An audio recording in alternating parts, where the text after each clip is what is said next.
Ribuan Andit menyerbu kota manusia tanpa peringatan. Mereka memenuhi jalanan dan menghancurkan apapun di hadapan mereka. Penduduk kota berlarian menyelamatkan diri. Wajah mereka dipenuhi ketakutan dan kepanikan. Tak jauh dari kekacauan itu, terjadi pertarungan besar. Dua sosok kuat saling berhadapan di tengah kehancuran. Swordsman terbaik kekaisaran, Aeos, bertarung sengit melawan Dead Knight, Demian Haxen. Keduanya sama-sama menunjukkan kemampuan luar biasa. Aeos menggenggam pedangnya dengan erat. Tatapannya tajam dan penuh fokus pada lawannya. Ia menebas dengan seluruh kekuatannya. Namun Dead Knight berhasil menahan serangan itu dengan mudah. Aeos terus melancarkan tebasan bertubi-tubi. Meski begitu, semua serangannya selalu berhasil ditahan. Benturan kekuatan mereka semakin brutal. Sebuah ledakan besar terjadi akibat pertarungan itu. Setelah pertarungan panjang, Aeos akhirnya kalah. Ia takluk di tangan Dead Knight. Tubuh Aeos mulai memudar perlahan. Ia mengakui kekuatan lawannya meski wajahnya menunjukkan penyesalan. Dead Knight berdiri tegak di hadapannya. Ia menatap lawannya yang perlahan menghilang. Tiba-tiba, helm yang dikenakan Dead Knight terbelah menjadi dua. Retakan itu muncul tanpa peringatan. Ia berteriak keras seolah merasakan sakit luar biasa. Tangannya memegangi kepalanya. Perlahan, sorot matanya kembali normal. Ia tampak seperti mendapatkan kembali kesadarannya. Ia menghela napas panjang setelah itu. Pandangannya tertuju pada kota yang sudah hancur. Sementara itu, dalang di balik kehancuran itu menatap kota dengan puas. Ia merasa balas dendamnya akhirnya terwujud setelah lama menunggu. Ia mendekati kaisar yang sedang ia tahan. Arklik Dorgo menyatakan bahwa tujuannya selama 1000 tahun akhirnya tercapai. Kaisar Howard Adelaide menangis marah di hadapannya. Ia mengecam pembantaian rakyatnya dan meluapkan amarahnya.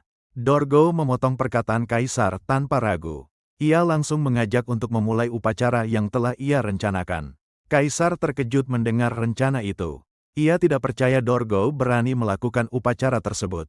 Dorgo menyatakan bahwa ia telah menyatukan benua untuk pertama kalinya dalam sejarah.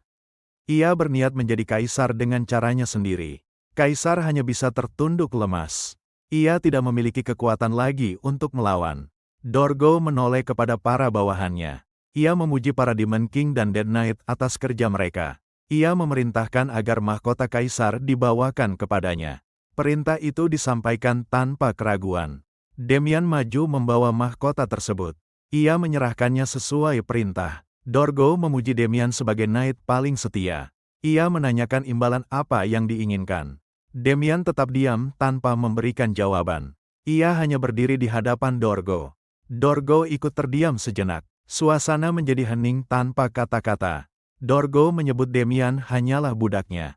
Ia menganggap melayaninya sudah menjadi hadiah terbaik. Dorgo kemudian mengambil mahkota itu dengan tangannya sendiri.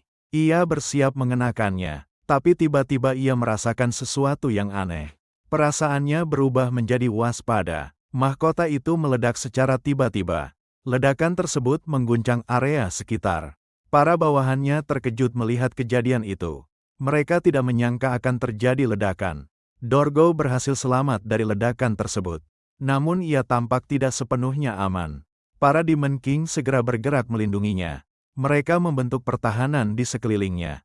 Dorgo menyadari dirinya terluka. Ia tidak mengerti bagaimana Demian bisa melukainya meski sudah menyiapkan pertahanan. Demian akhirnya menyatakan bahwa ia bisa bergerak bebas. Ia menegaskan bahwa dirinya telah terbebas. Dorgo terkejut mendengar itu. Ia yakin sebelumnya sudah menghapus alam pikiran Demian. Demian menjelaskan bahwa ia tidak pernah benar-benar hilang. Selama ini kesadarannya tetap ada. Ia mengungkapkan bahwa ia melihat semuanya saat terjebak di tubuhnya sendiri. Semua kejadian itu ia saksikan tanpa bisa bergerak. Dorgo menganggap Demian sebagai ciptaan terbesarnya. Oleh karena itu, ia mengizinkan Demian meluapkan amarahnya sebelum kembali mengendalikannya. Para Demon King langsung menyerang Demian secara bersamaan. Mereka tidak memberi celah sedikit pun. Namun hanya dengan satu tebasan, semuanya lenyap. Serangan itu menghabisi mereka dalam sekejap. Dorgo terkejut melihat seluruh Demon King terbunuh. Ia tidak menyangka kekuatan Demian sebesar itu. Meski demikian, Dorgo tidak menyerah. Ia memanggil ribuan Andit untuk menghadapi Demian. Ribuan Andit berlari menuju Demian. Mereka bergerak serempak untuk menyerangnya. Namun Demian tetap berdiri di tempatnya tanpa bergerak. Ia tidak menunjukkan tanda panik sedikit pun. Dengan satu perintah singkat, ia menghentikan seluruh pergerakan Andit. Semua makhluk itu membeku di tempat. Demian menatap Dorgo dengan tajam. Ia memintanya untuk menyerah. Dengan satu genggaman tangan, seluruh Andit langsung lenyap. Tidak ada satupun yang tersisa. Dorgo mulai gemetar melihat kekuatan itu. Ia tidak percaya dengan apa yang terjadi. Ia menyadari bahwa Demian adalah monster yang diciptakan untuk menandingi para dewa. Kenyataan itu justru berbalik mengancam dirinya. Dorgo mencoba menenangkan situasi dengan kata-kata. Ia berpura-pura memahami kemarahan Demian.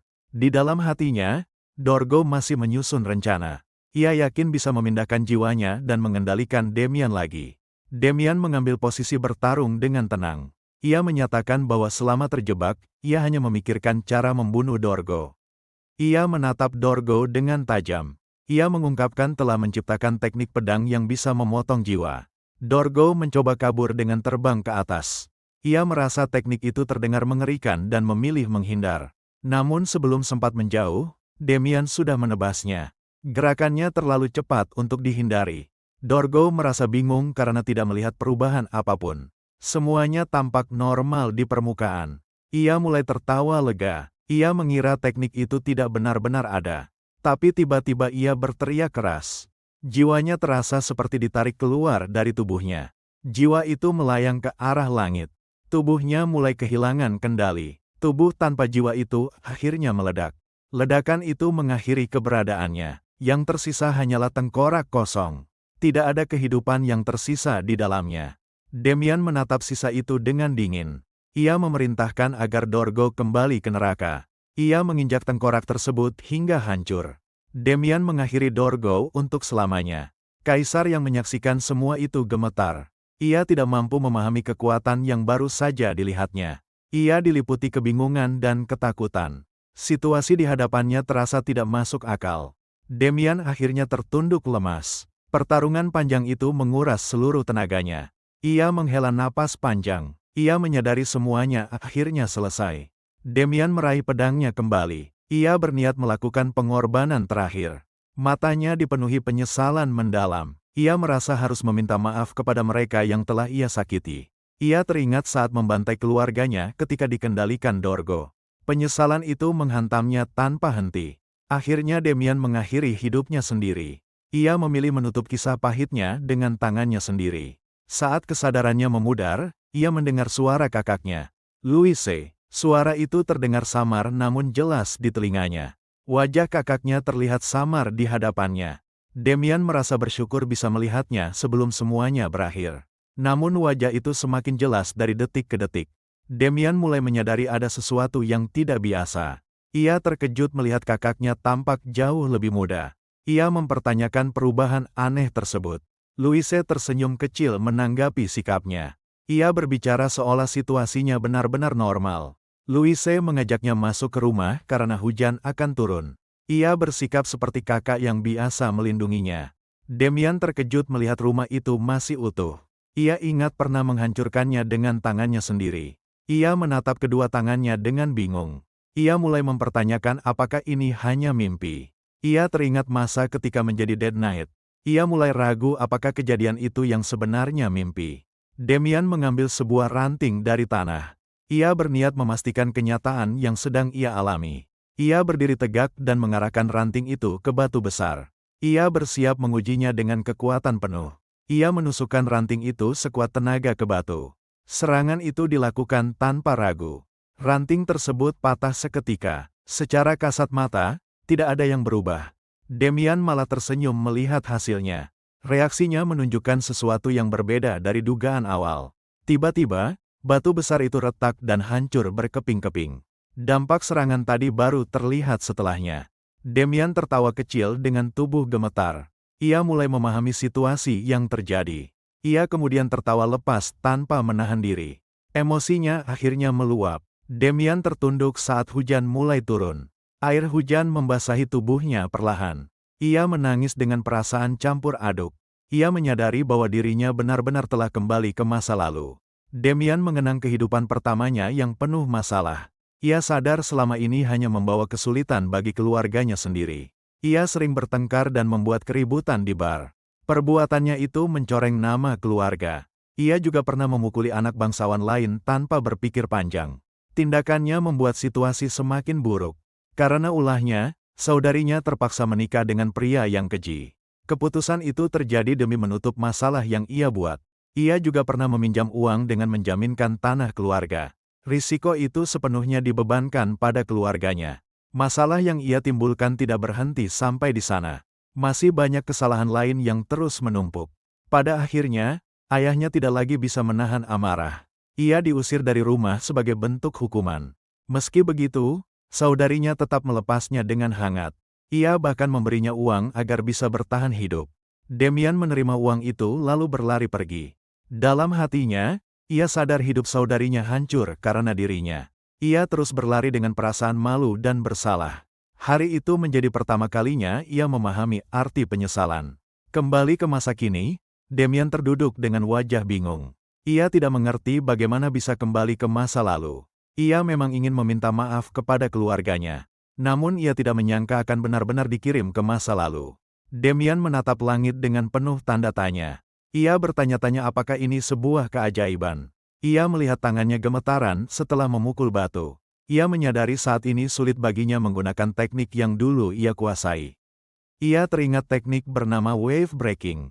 Teknik itu mampu melipat gandakan kekuatan serangan. Ia mengingat bahwa teknik itu ia dapatkan setelah membunuh seorang knight berjuluk Castle Wall Destroyer. Kemenangan itu dulu membuatnya jauh lebih kuat. Demian menoleh saat seorang pelayan memanggilnya. Suara itu terasa familiar di telinganya. Seorang pria bertubuh gemuk menghampirinya sambil terengah. Ia tampak terburu-buru dan cemas. Demian menatap pria itu dengan ragu. Ia merasa mengenalnya sebagai pelayan keluarganya, tetapi lupa namanya. Ia mencoba menyebut nama yang terlintas di pikirannya. Ia memanggilnya dengan nama Victor. Victor tampak bingung dengan sikap Demian. Ia mengingatkan bahwa Louise menyuruhnya pulang dan ayahnya sedang sangat marah. Demian semakin bingung dengan situasi itu. Ia belum sepenuhnya mengingat kejadian karena baru kembali ke masa lalu. Victor memastikan apakah tuan mudanya benar-benar tidak tahu. Ia heran melihat reaksi Demian. Demian benar-benar tidak ingat apa yang terjadi. Wajahnya menunjukkan kebingungan yang nyata. Saat ia kembali ke rumah, ayahnya langsung memarahinya. Amarah itu meledak tanpa ditahan. Ayahnya bahkan mengayunkan pedang ke arahnya. Gerakannya terlihat seperti ingin membunuhnya. Demian berhasil menghindari serangan itu tepat waktu. Ia tidak terluka oleh ayunan pedang tersebut. Ayahnya terus meluapkan kemarahan atas kelakuannya di bar. Ibunya dan Louise berusaha keras menenangkan suasana. Di tengah keributan itu, Demian mulai mengingat momen ini.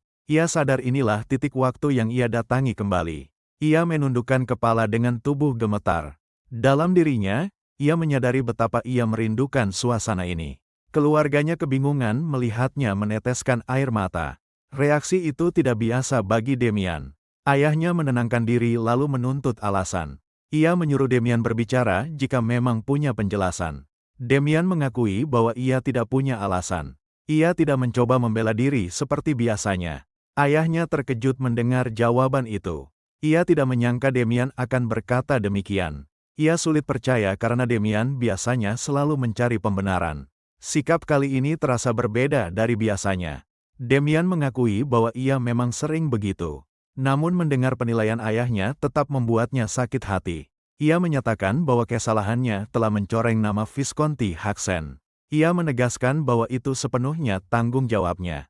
Ayahnya mendengus dan masih meragukannya. Ia belum berniat memaafkan hanya karena kata-kata. Demian membungkuk dengan serius. Ia menyatakan akan berusaha memperbaiki semua kesalahannya. Ayahnya kembali terkejut dengan pernyataan itu. Ia tidak menyangka perubahan sikap tersebut. Demian berbalik hendak pergi dari ruangan. Ia mengatakan akan membereskan semuanya terlebih dahulu. Ia menoleh dengan senyum hangat kepada keluarganya. Ia menyatakan siap menerima hukuman setelah semuanya selesai.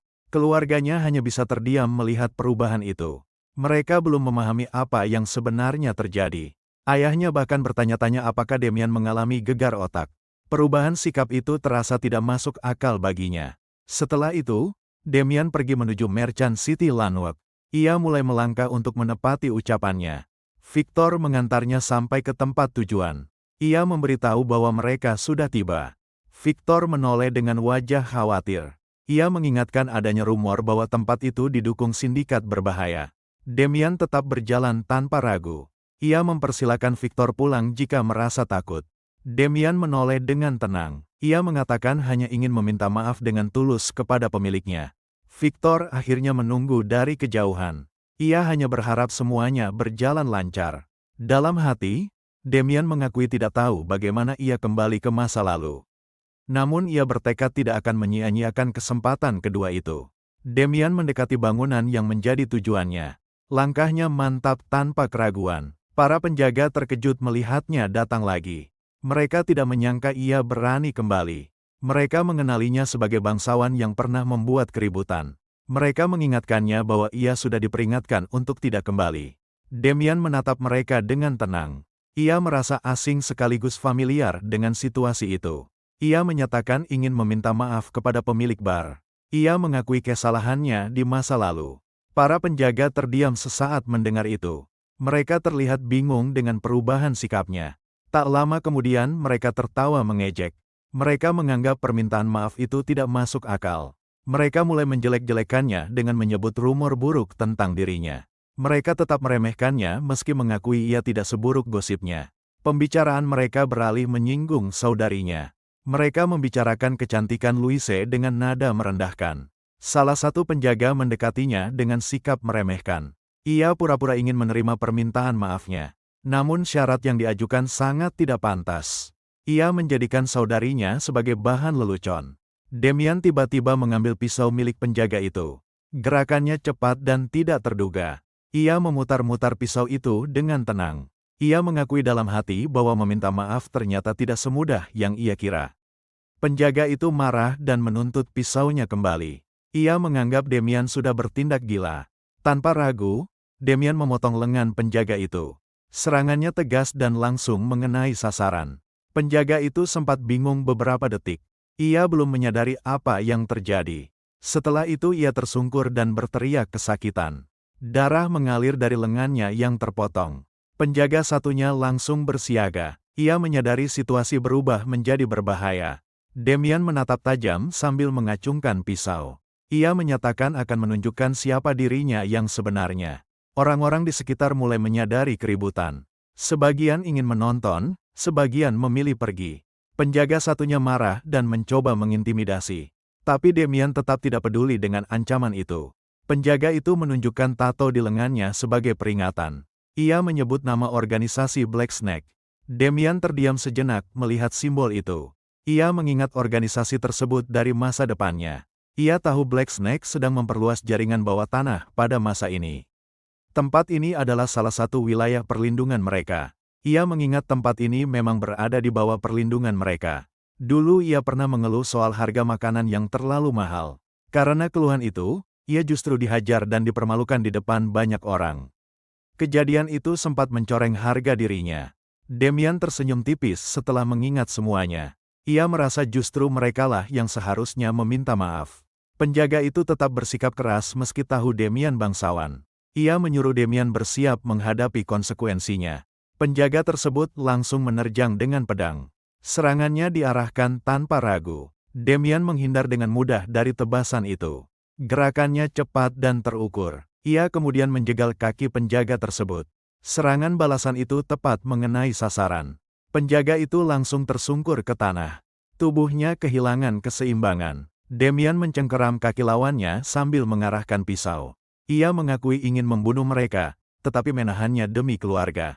Penjaga itu mulai ketakutan dan memohon. Suaranya terdengar panik, namun Demian tetap memotong kakinya tanpa ragu. Keputusannya tidak berubah. Kedua penjaga kini tersungkur kesakitan di tanah. Mereka tidak lagi mampu melawan. Demian menoleh saat seseorang memergokinya.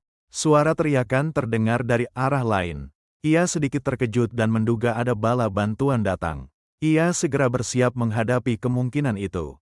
Beberapa orang menatapnya dengan waspada. Mereka menanyakan asal dan tujuannya. Demian menjelaskan bahwa ia datang untuk mengajukan komplain kepada pemilik restoran. Ia menegaskan bahwa ia ingin diantar menemuinya. Orang itu tidak percaya dengan penjelasannya. Ia mengancam akan menghajarnya jika tidak mendapat jawaban jelas. Mereka langsung menyerangnya secara bersamaan. Situasi berubah menjadi pertarungan terbuka. Damian menghela napas panjang. Ia terlihat kesal menghadapi keributan yang terus berlanjut. Ia bergerak cepat dan memotong lengan mereka satu persatu. Serangannya efisien dan tanpa ragu. Setelah menjatuhkan yang lain, ia berdiri di hadapan pemimpin mereka. Jarak di antara mereka kini sangat dekat. Pemimpin itu tampak terkejut melihat bawahannya tumbang. Wajahnya menunjukkan ketakutan. Damian mulai terengah meski pertarungan belum lama. Ia menyadari kondisi tubuhnya belum sekuat dulu. Pemimpin itu buru-buru menyerah dan memohon ampun. Ia berharap bisa dimaafkan, namun Damian tidak memberinya kesempatan. Ia langsung menangkap pria itu tanpa ragu. Sementara itu, suasana di dalam bar terlihat normal seperti biasa. Para pengunjung masih menikmati waktu mereka tanpa gangguan. Semua orang menoleh saat pintu tiba-tiba terbuka. Perhatian mereka langsung tertuju pada sosok yang masuk. Damian masuk sambil menodongkan pisau ke penjaga. Ia membawa penjaga itu sebagai sandera. Ruangan langsung menjadi hening seketika. Tidak ada yang berani bergerak. Kepanikan pecah secara tiba-tiba. Para pengunjung berlarian keluar karena ketakutan. Setelahnya, Damian melangkah masuk dengan tenang. Ia memastikan tidak ada lagi penghalang di dalam bar. Pemilik bar muncul dari lantai 2 setelah mendengar keributan. Ia menuntut penjelasan atas kekacauan itu. Pemilik bar terlihat kesal dan marah. Ia mempertanyakan keberadaan para penjaga yang seharusnya bertugas. Damian langsung mengakui dirinya yang menghabisi orang-orang di luar. Ia juga memastikan bahwa pria itu memang pemilik tempat tersebut. Andersen terkejut mendengar pengakuan itu. Dalam pikirannya, ia tidak percaya anggota Black Snake bisa dikalahkan. Andersen mempertanyakan identitas Damian yang berani membuat keributan. Damian memperkenalkan dirinya sebagai Damian Haxen dari keluarga Viscount. Damian menjelaskan tujuan kedatangannya. Ia hanya ingin mendapatkan permintaan maaf. Andersen tidak memahami maksud ucapan itu. Ia meminta penjelasan lebih lanjut. Damian menjelaskan bahwa harga di tempat itu terlalu mahal. Saat ia melayangkan komplain, anak buah Andersen malah memukul dan mengusirnya. Akibat kejadian itu, Damian dicap sebagai pemabuk bermasalah. Reputasinya menjadi buruk di mata orang lain. Ia menjelaskan bahwa akibat insiden itu, keluarganya ikut terdampak. Mereka kehilangan banyak hal karena reputasi yang tercoreng. Andersen menanggapi dengan nada meremehkan. Ia menyebut kehilangan itu hanya soal martabat yang tidak penting baginya. Ia tersenyum mengejek sambil menyindir kondisi keluarga Haxen. Ia mengatakan Visconti mereka sudah diambang kehancuran. Damian tetap diam mendengar hinaan itu. Wajahnya tenang, tetapi jelas menahan amarah. Andersen semakin menghina dan menolak meminta maaf. Ia justru menuntut Damian membayar ganti rugi atas kerusakan yang terjadi. Damian tersenyum tipis mendengar jawaban itu. Ia menyatakan awalnya berniat memaafkan, tetapi sekarang tidak lagi. Tanpa peringatan, Damian melompat ke atas. Ia langsung bergerak untuk menyerang Andersen. Tatapannya tajam saat bersiap menghunuskan pisau. Ia berniat membuat Andersen membayar atas ucapannya. Namun tiba-tiba, seseorang muncul dan menahan serangan itu. Serangan Damian berhasil ditangkis. Damian merasakan energi yang tidak asing dari orang tersebut.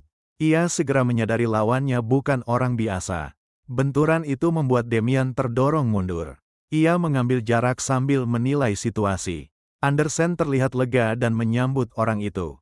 Ia memanggilnya Sir Ted yang datang tepat waktu. Damian sedikit terkejut melihat siapa yang muncul. Ia tidak menyangka orang seperti itu bekerja di tempat seperti ini. Ia mempertanyakan alasan keberadaan seorang knight di bar tersebut. Pertanyaan itu disampaikan dengan nada meremehkan. Damian mengingat bahwa knight adalah orang yang menempuh jalan bela diri seumur hidup. Mereka mendedikasikan hidup pada martial art. Knight memiliki tingkatan berdasarkan kemampuan. Peringkatnya dimulai dari trainee hingga official knight. Official knight adalah mereka yang mampu menggunakan aura dengan bebas. Mereka bisa menebas gunung dan memotong dinding kastil dengan mudah. Karena kemampuan itu, mereka dianggap makhluk transenden. Keberadaan mereka berada di atas manusia biasa. Andersen tertawa dan menyombongkan Ted sebagai apprentice knight. Ia menyatakan Damian pasti akan mati.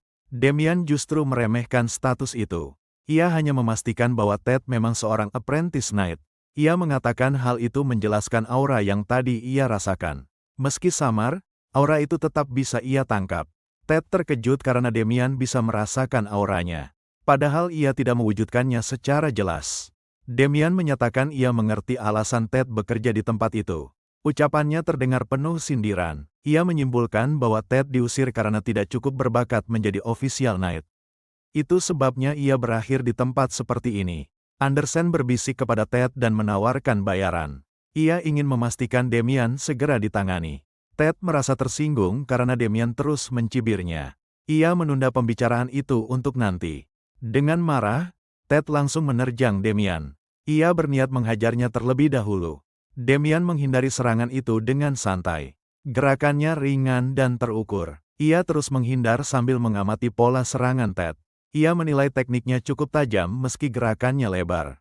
Ted memperkuat tebasannya untuk meningkatkan tekanan. Namun Demian tetap berhasil menghindar tanpa terkena serangan. Demian menyadari kondisi tubuhnya mulai mencapai batas. Ia tahu tidak bisa bertarung terlalu lama dengan kondisi saat ini. Ted semakin kesal karena serangannya terus gagal. Ia menantang Demian untuk menghadapi serangan berikutnya. Ted mengambil kuda-kuda dengan serius. Ia bersiap mengeluarkan teknik yang lebih kuat. Demian menjadi lebih waspada melihat perubahan sikap itu. Ia memfokuskan perhatiannya pada setiap gerakan Ted. Ted kemudian menerjang dengan kekuatan penuh. Ia menggunakan teknik rahasia miliknya. Menghadapi itu, Demian justru menutup mata sejenak. Ia mengingat kembali kenangan dari kehidupan sebelumnya. Dalam ingatannya, ia pernah bertemu seorang pembunuh legendaris yang terobsesi membunuh manusia. Sosok itu dikenal sebagai Master Blade of Death, seorang pantom assassin. Assassin itu pernah mengusir Demian dan memintanya pergi. Ia memperingatkan bahwa tetap tinggal berarti mati. Namun Demian tidak mundur saat itu. Ia tetap berdiri di tempatnya tanpa takut. Assassin itu memutuskan untuk membunuhnya karena dianggap tidak mengerti situasi. Ia berniat menjadikannya korban berikutnya. Ia mengatakan akan menunjukkan teknik rahasianya. Teknik itu adalah hasil pemahamannya sendiri tentang tubuh manusia. Menurutnya, sebagian besar tubuh manusia terdiri dari air. Itu menjadi dasar teknik mematikannya. Dengan satu tebasan, tubuh Demian terbelah menjadi dua. Serangan itu tampak sempurna dan mematikan. Assassin itu menjelaskan bahwa pada level tertentu, manusia bisa diiris bahkan dengan pedang kayu. Kekuatan itu melampaui batas logika biasa. Ia menyayangkan Demian tidak pergi saat diberi kesempatan. Menurutnya, kematian itu sepenuhnya kesalahan Demian. Namun tiba-tiba assassin itu terkejut. Ia melihat sesuatu yang tidak masuk akal terjadi. Tubuh Demian yang terbelah perlahan menyatu kembali. Luka itu pulih seolah tidak pernah ada. Assassin itu tidak percaya dengan apa yang dilihatnya. Ia yakin telah membelah Demian menjadi dua. Barulah ia menyadari bahwa makhluk di depannya bukan manusia biasa. Demian adalah Undit, lebih tepatnya seorang Dead Knight. Tiba-tiba, assassin itu merasakan sensasi aneh di tubuhnya. Ia tidak sempat memahami apa yang terjadi. Saat ia sadar, tubuhnya sendiri sudah terbelah dua. Ia mati dengan teknik yang sama yang baru saja digunakan. Dalam sisa kesadarannya, ia mempertanyakan bagaimana teknik rahasianya bisa digunakan orang lain. Ia tidak sempat mendapatkan jawaban. Kembali ke masa kini, Ted mengalami nasib yang sama. Ia terbelah oleh tekniknya sendiri. Demian menyadari hal itu selalu terjadi pada musuhnya. Mereka tidak pernah percaya bahwa ia membunuh mereka dengan kemampuan mereka sendiri. Sebagai Dead Knight, ia memiliki kemampuan menyerap skill lawannya. Kemampuan itu membuat teknik musuh menjadi miliknya. Andersen melihat kejadian itu dengan wajah pucat. Ketakutan mulai menguasainya. Ia langsung bersujud dan memohon ampun. Sikapnya berubah total dari sebelumnya. Ia menyiapkan banyak emas dan perhiasan sebagai kompensasi. Ia berharap itu cukup untuk meredakan amarah Demian. Demian mengatakan itu sebenarnya tidak cukup. Namun ia memutuskan untuk membiarkannya kali ini dan menerima tawaran tersebut. Demian menoleh ke arah pintu dan memanggil Victor. Ia memerintahkannya masuk untuk mengemas semua emas itu. Victor muncul dari balik pintu setelah dipanggil. Ia langsung menjawab dengan patuh kepada tuan mudanya. Victor segera mengemasi semua emas yang diberikan. Dalam hatinya, ia tidak percaya dengan apa yang baru saja ia lihat. Ia terus bertanya dalam pikirannya sejak kapan Demian mempelajari teknik pedang seperti itu. Kemampuan itu terasa jauh melampaui dugaan sebelumnya. Andersen mencoba bersikap ramah saat melepas kepergian Demian. Ia menyuruhnya berhati-hati di jalan pulang. Victor mengungkapkan kekagumannya melihat emas sebanyak itu. Ia mengaku belum pernah melihat jumlah sebesar itu sebelumnya. Andersen menatap mereka dengan kesal setelah mereka pergi. Dalam hatinya, ia bertekad merebut kembali semua emas itu dengan bantuan Black Snake. Tiba-tiba, Demian kembali dan memotong telinga Andersen. Serangan itu terjadi sebelum Andersen sempat bereaksi. Demian mengatakan bahwa ia hampir lupa memberi hukuman. Ia menegaskan bahwa uang bukan satu-satunya penyelesaian. Andersen berteriak kesakitan sambil memegangi telinganya. Darah mengalir akibat potongan itu. Demian menatapnya tajam dan memberi peringatan. Ia meminta agar pesan itu disampaikan kepada Black Snake untuk tidak menyentuh keluarganya. Andersen meringis sambil menahan amarah dan sakit. Dalam hatinya, ia bersumpah tidak akan membiarkan hal ini begitu saja. Demian dan Victor berjalan meninggalkan tempat itu.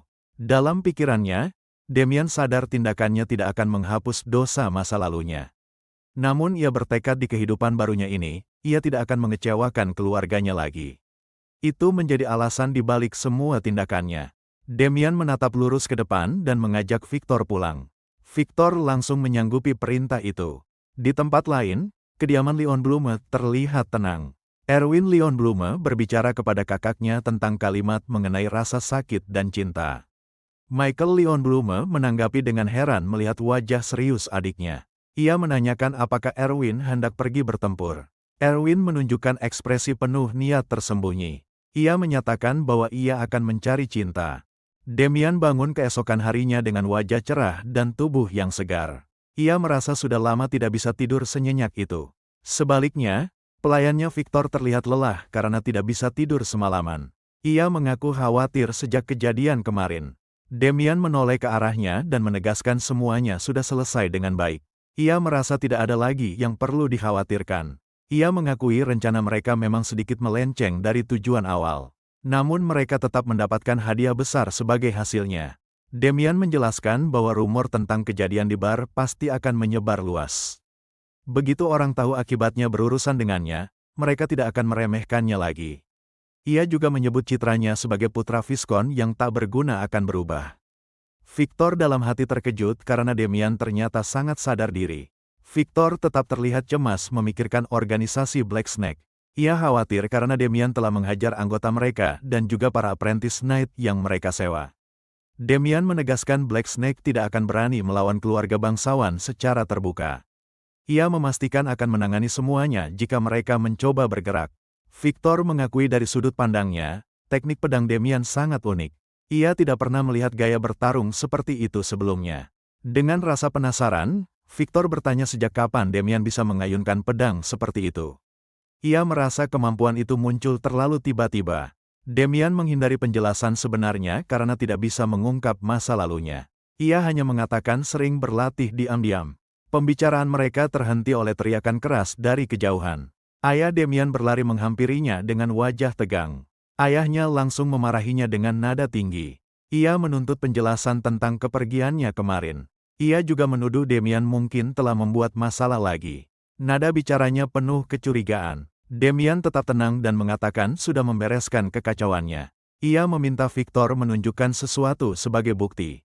Victor mengeluarkan sekantung koin emas yang diperoleh Demian kemarin. Kantung itu terlihat berat dan penuh. Ayah dan ibu Demian terkejut melihat isi kantung tersebut. Mereka tidak menyangka itu adalah uang sebanyak itu. Demian menjelaskan ia kembali ke bar untuk menyelesaikan kesalahpahaman. Ia mengatakan pemilik bar mengakui kesalahan perhitungan dan memberikan uang itu sebagai permintaan maaf. Ayahnya masih ragu dan mempertanyakan kebenaran cerita tersebut. Ia belum sepenuhnya percaya pada Demian. Demian menjawab dengan tegas bahwa semua yang ia katakan adalah benar. Ia tidak menunjukkan tanda-tanda gugup. Ibunya mencoba meyakinkan suaminya bahwa Demian berkata jujur. Ia menilai tidak mungkin uang sebanyak itu didapat tanpa alasan jelas.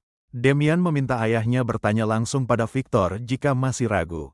Ia menegaskan Victor ikut bersamanya ke bar. Demian menatap Victor dan memberi isyarat halus. Ia meminta konfirmasi darinya dengan penuh keyakinan. Victor akhirnya membenarkan cerita tersebut meski terdengar ragu. Damian kembali menanyakan apakah mereka sudah percaya sekarang. Ibunya langsung menyatakan bahwa ia percaya pada Damian. Suasana pun sedikit mereda. Victor memandangi mereka dalam diam. Di dalam hatinya, ia menyadari tuan mudanya sangat pandai berbohong.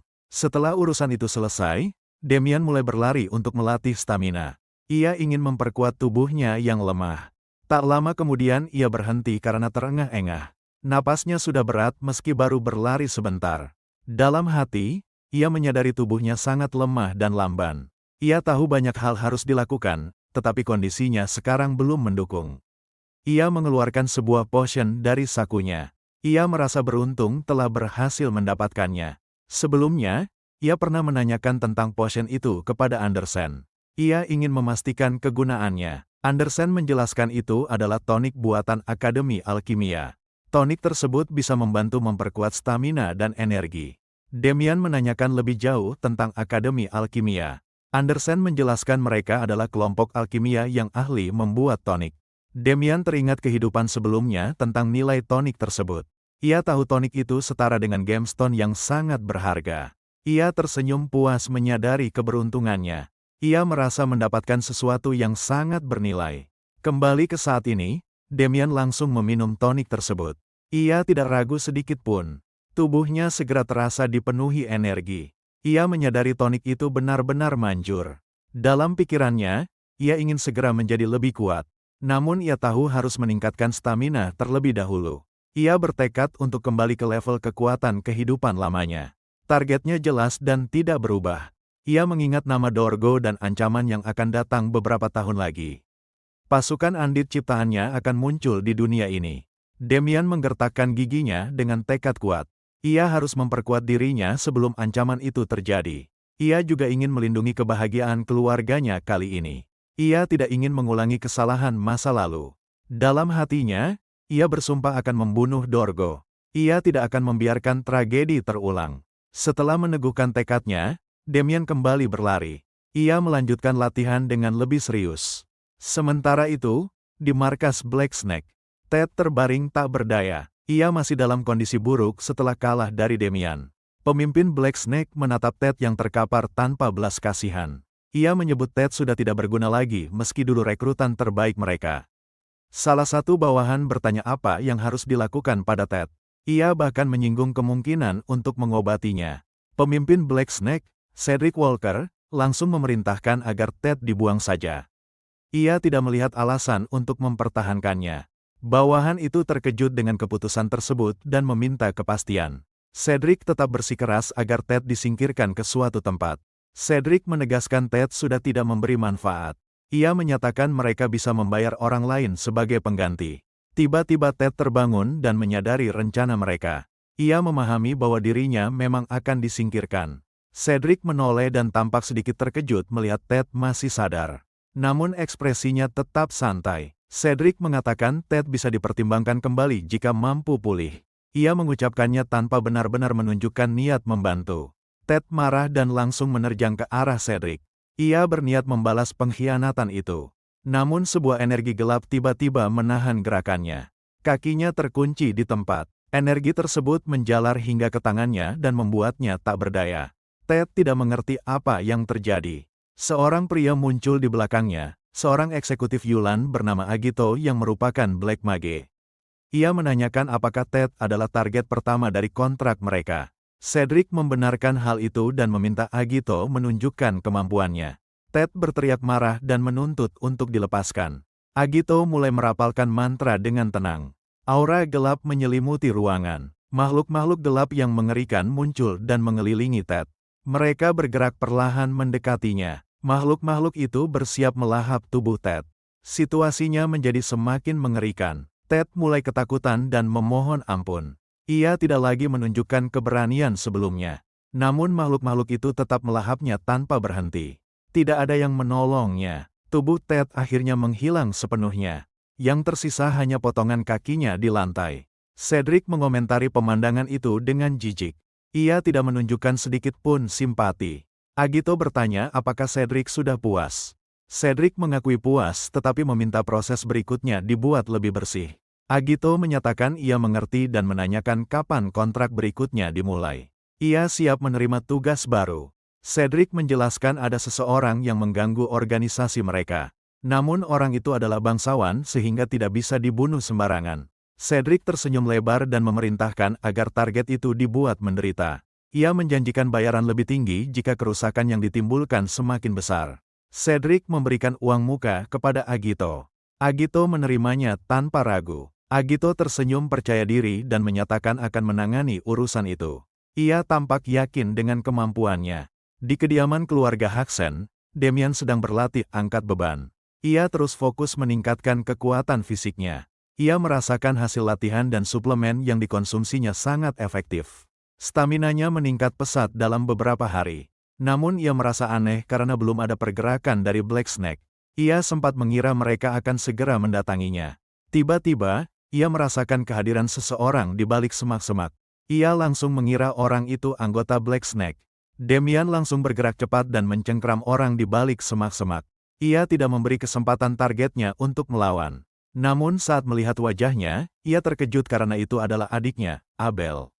Ia tidak menyangka telah salah sasaran. Damian segera melepaskan cengkeramannya. Ia menyadari tindakannya barusan hampir mencederai saudaranya sendiri. Abel menegaskan Damian memang sudah jauh lebih kuat dibanding terakhir kali mereka bertemu. Ia bahkan merasa lehernya hampir dipatahkan tadi. Ucapan itu membuat Damian teringat masa lalunya. Di kehidupan sebelumnya, ia pernah membunuh adiknya sendiri. Kembali ke situasi sekarang, Damian mengulurkan tangan dan meminta maaf. Ia menegaskan tidak berniat menyakiti Abel. Abel menolak uluran tangan itu. Ia mengatakan datang bukan untuk mendengar permintaan maaf. Abel menyebut ayah mereka mengatakan Damian mendapat permintaan maaf dari Bar. Namun ia juga mendengar ada pertarungan besar dan banyak orang terluka. Abel menyatakan mustahil Damian yang melakukan semua itu. Ia menuduh Damian berbohong pada keluarga mereka. Damian menjawab dengan tenang bahwa memang dirinya pelaku pertarungan tersebut. Ia tidak mengubah jawabannya. Abel tetap tidak percaya dan menganggap Damian menyewa orang lain. Damian menegaskan ia bisa bertarung sendiri, tetapi Abel menolak mempercayainya. Abel memperingatkan agar Damian tidak mencoreng nama keluarga lagi. Ia mengungkapkan selama ini sering membereskan kekacauan yang dibuat Damian. Damian hanya mengelus kepala Abel sambil mengingat sifatnya sejak dulu.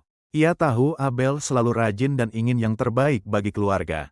Damian meyakinkan bahwa kali ini tidak akan ada hal buruk terjadi. Ia berbicara dengan nada yang lebih tenang.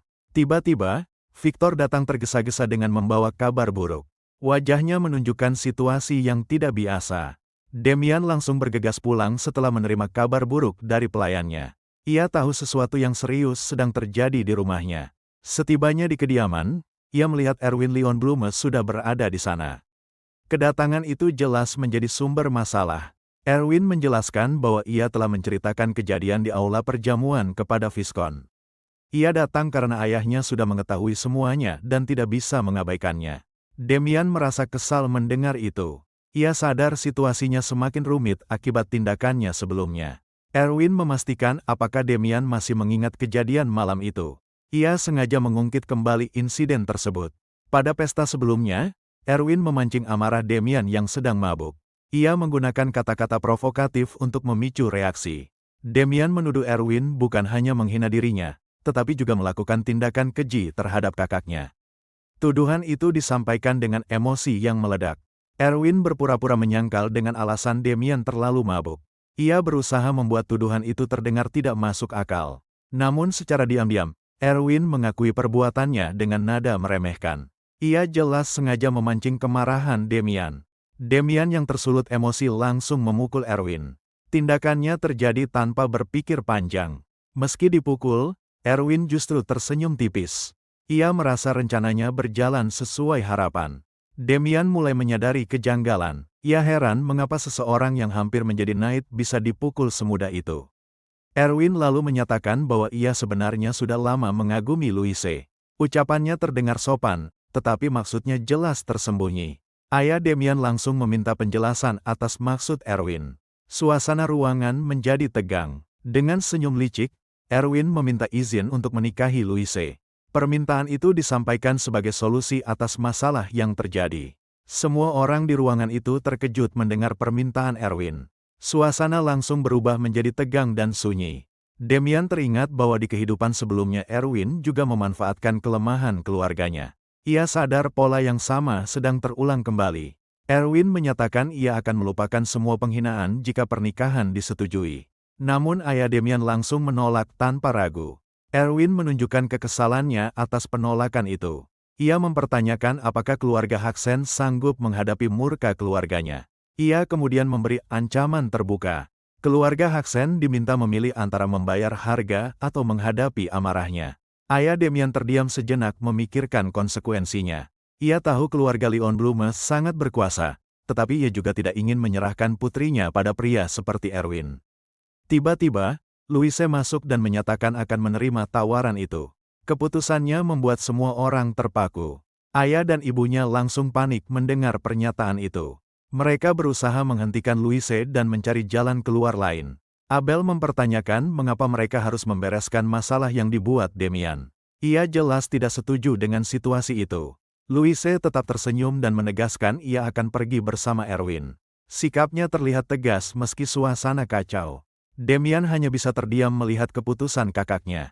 Ia merasa semua ini terjadi karena dirinya. Erwin menyeringai puas melihat hasil yang diinginkannya. Ia tampak yakin rencananya berhasil. Ia berdiri dari tempat duduknya dan memuji Louise dengan nada merendahkan. Ucapannya terdengar seperti kemenangan sepihak. Erwin mendekati Louise dan mengatakan akan mengirimkan pengajuan resmi. Ia ingin membicarakan rincian lebih lanjut nanti.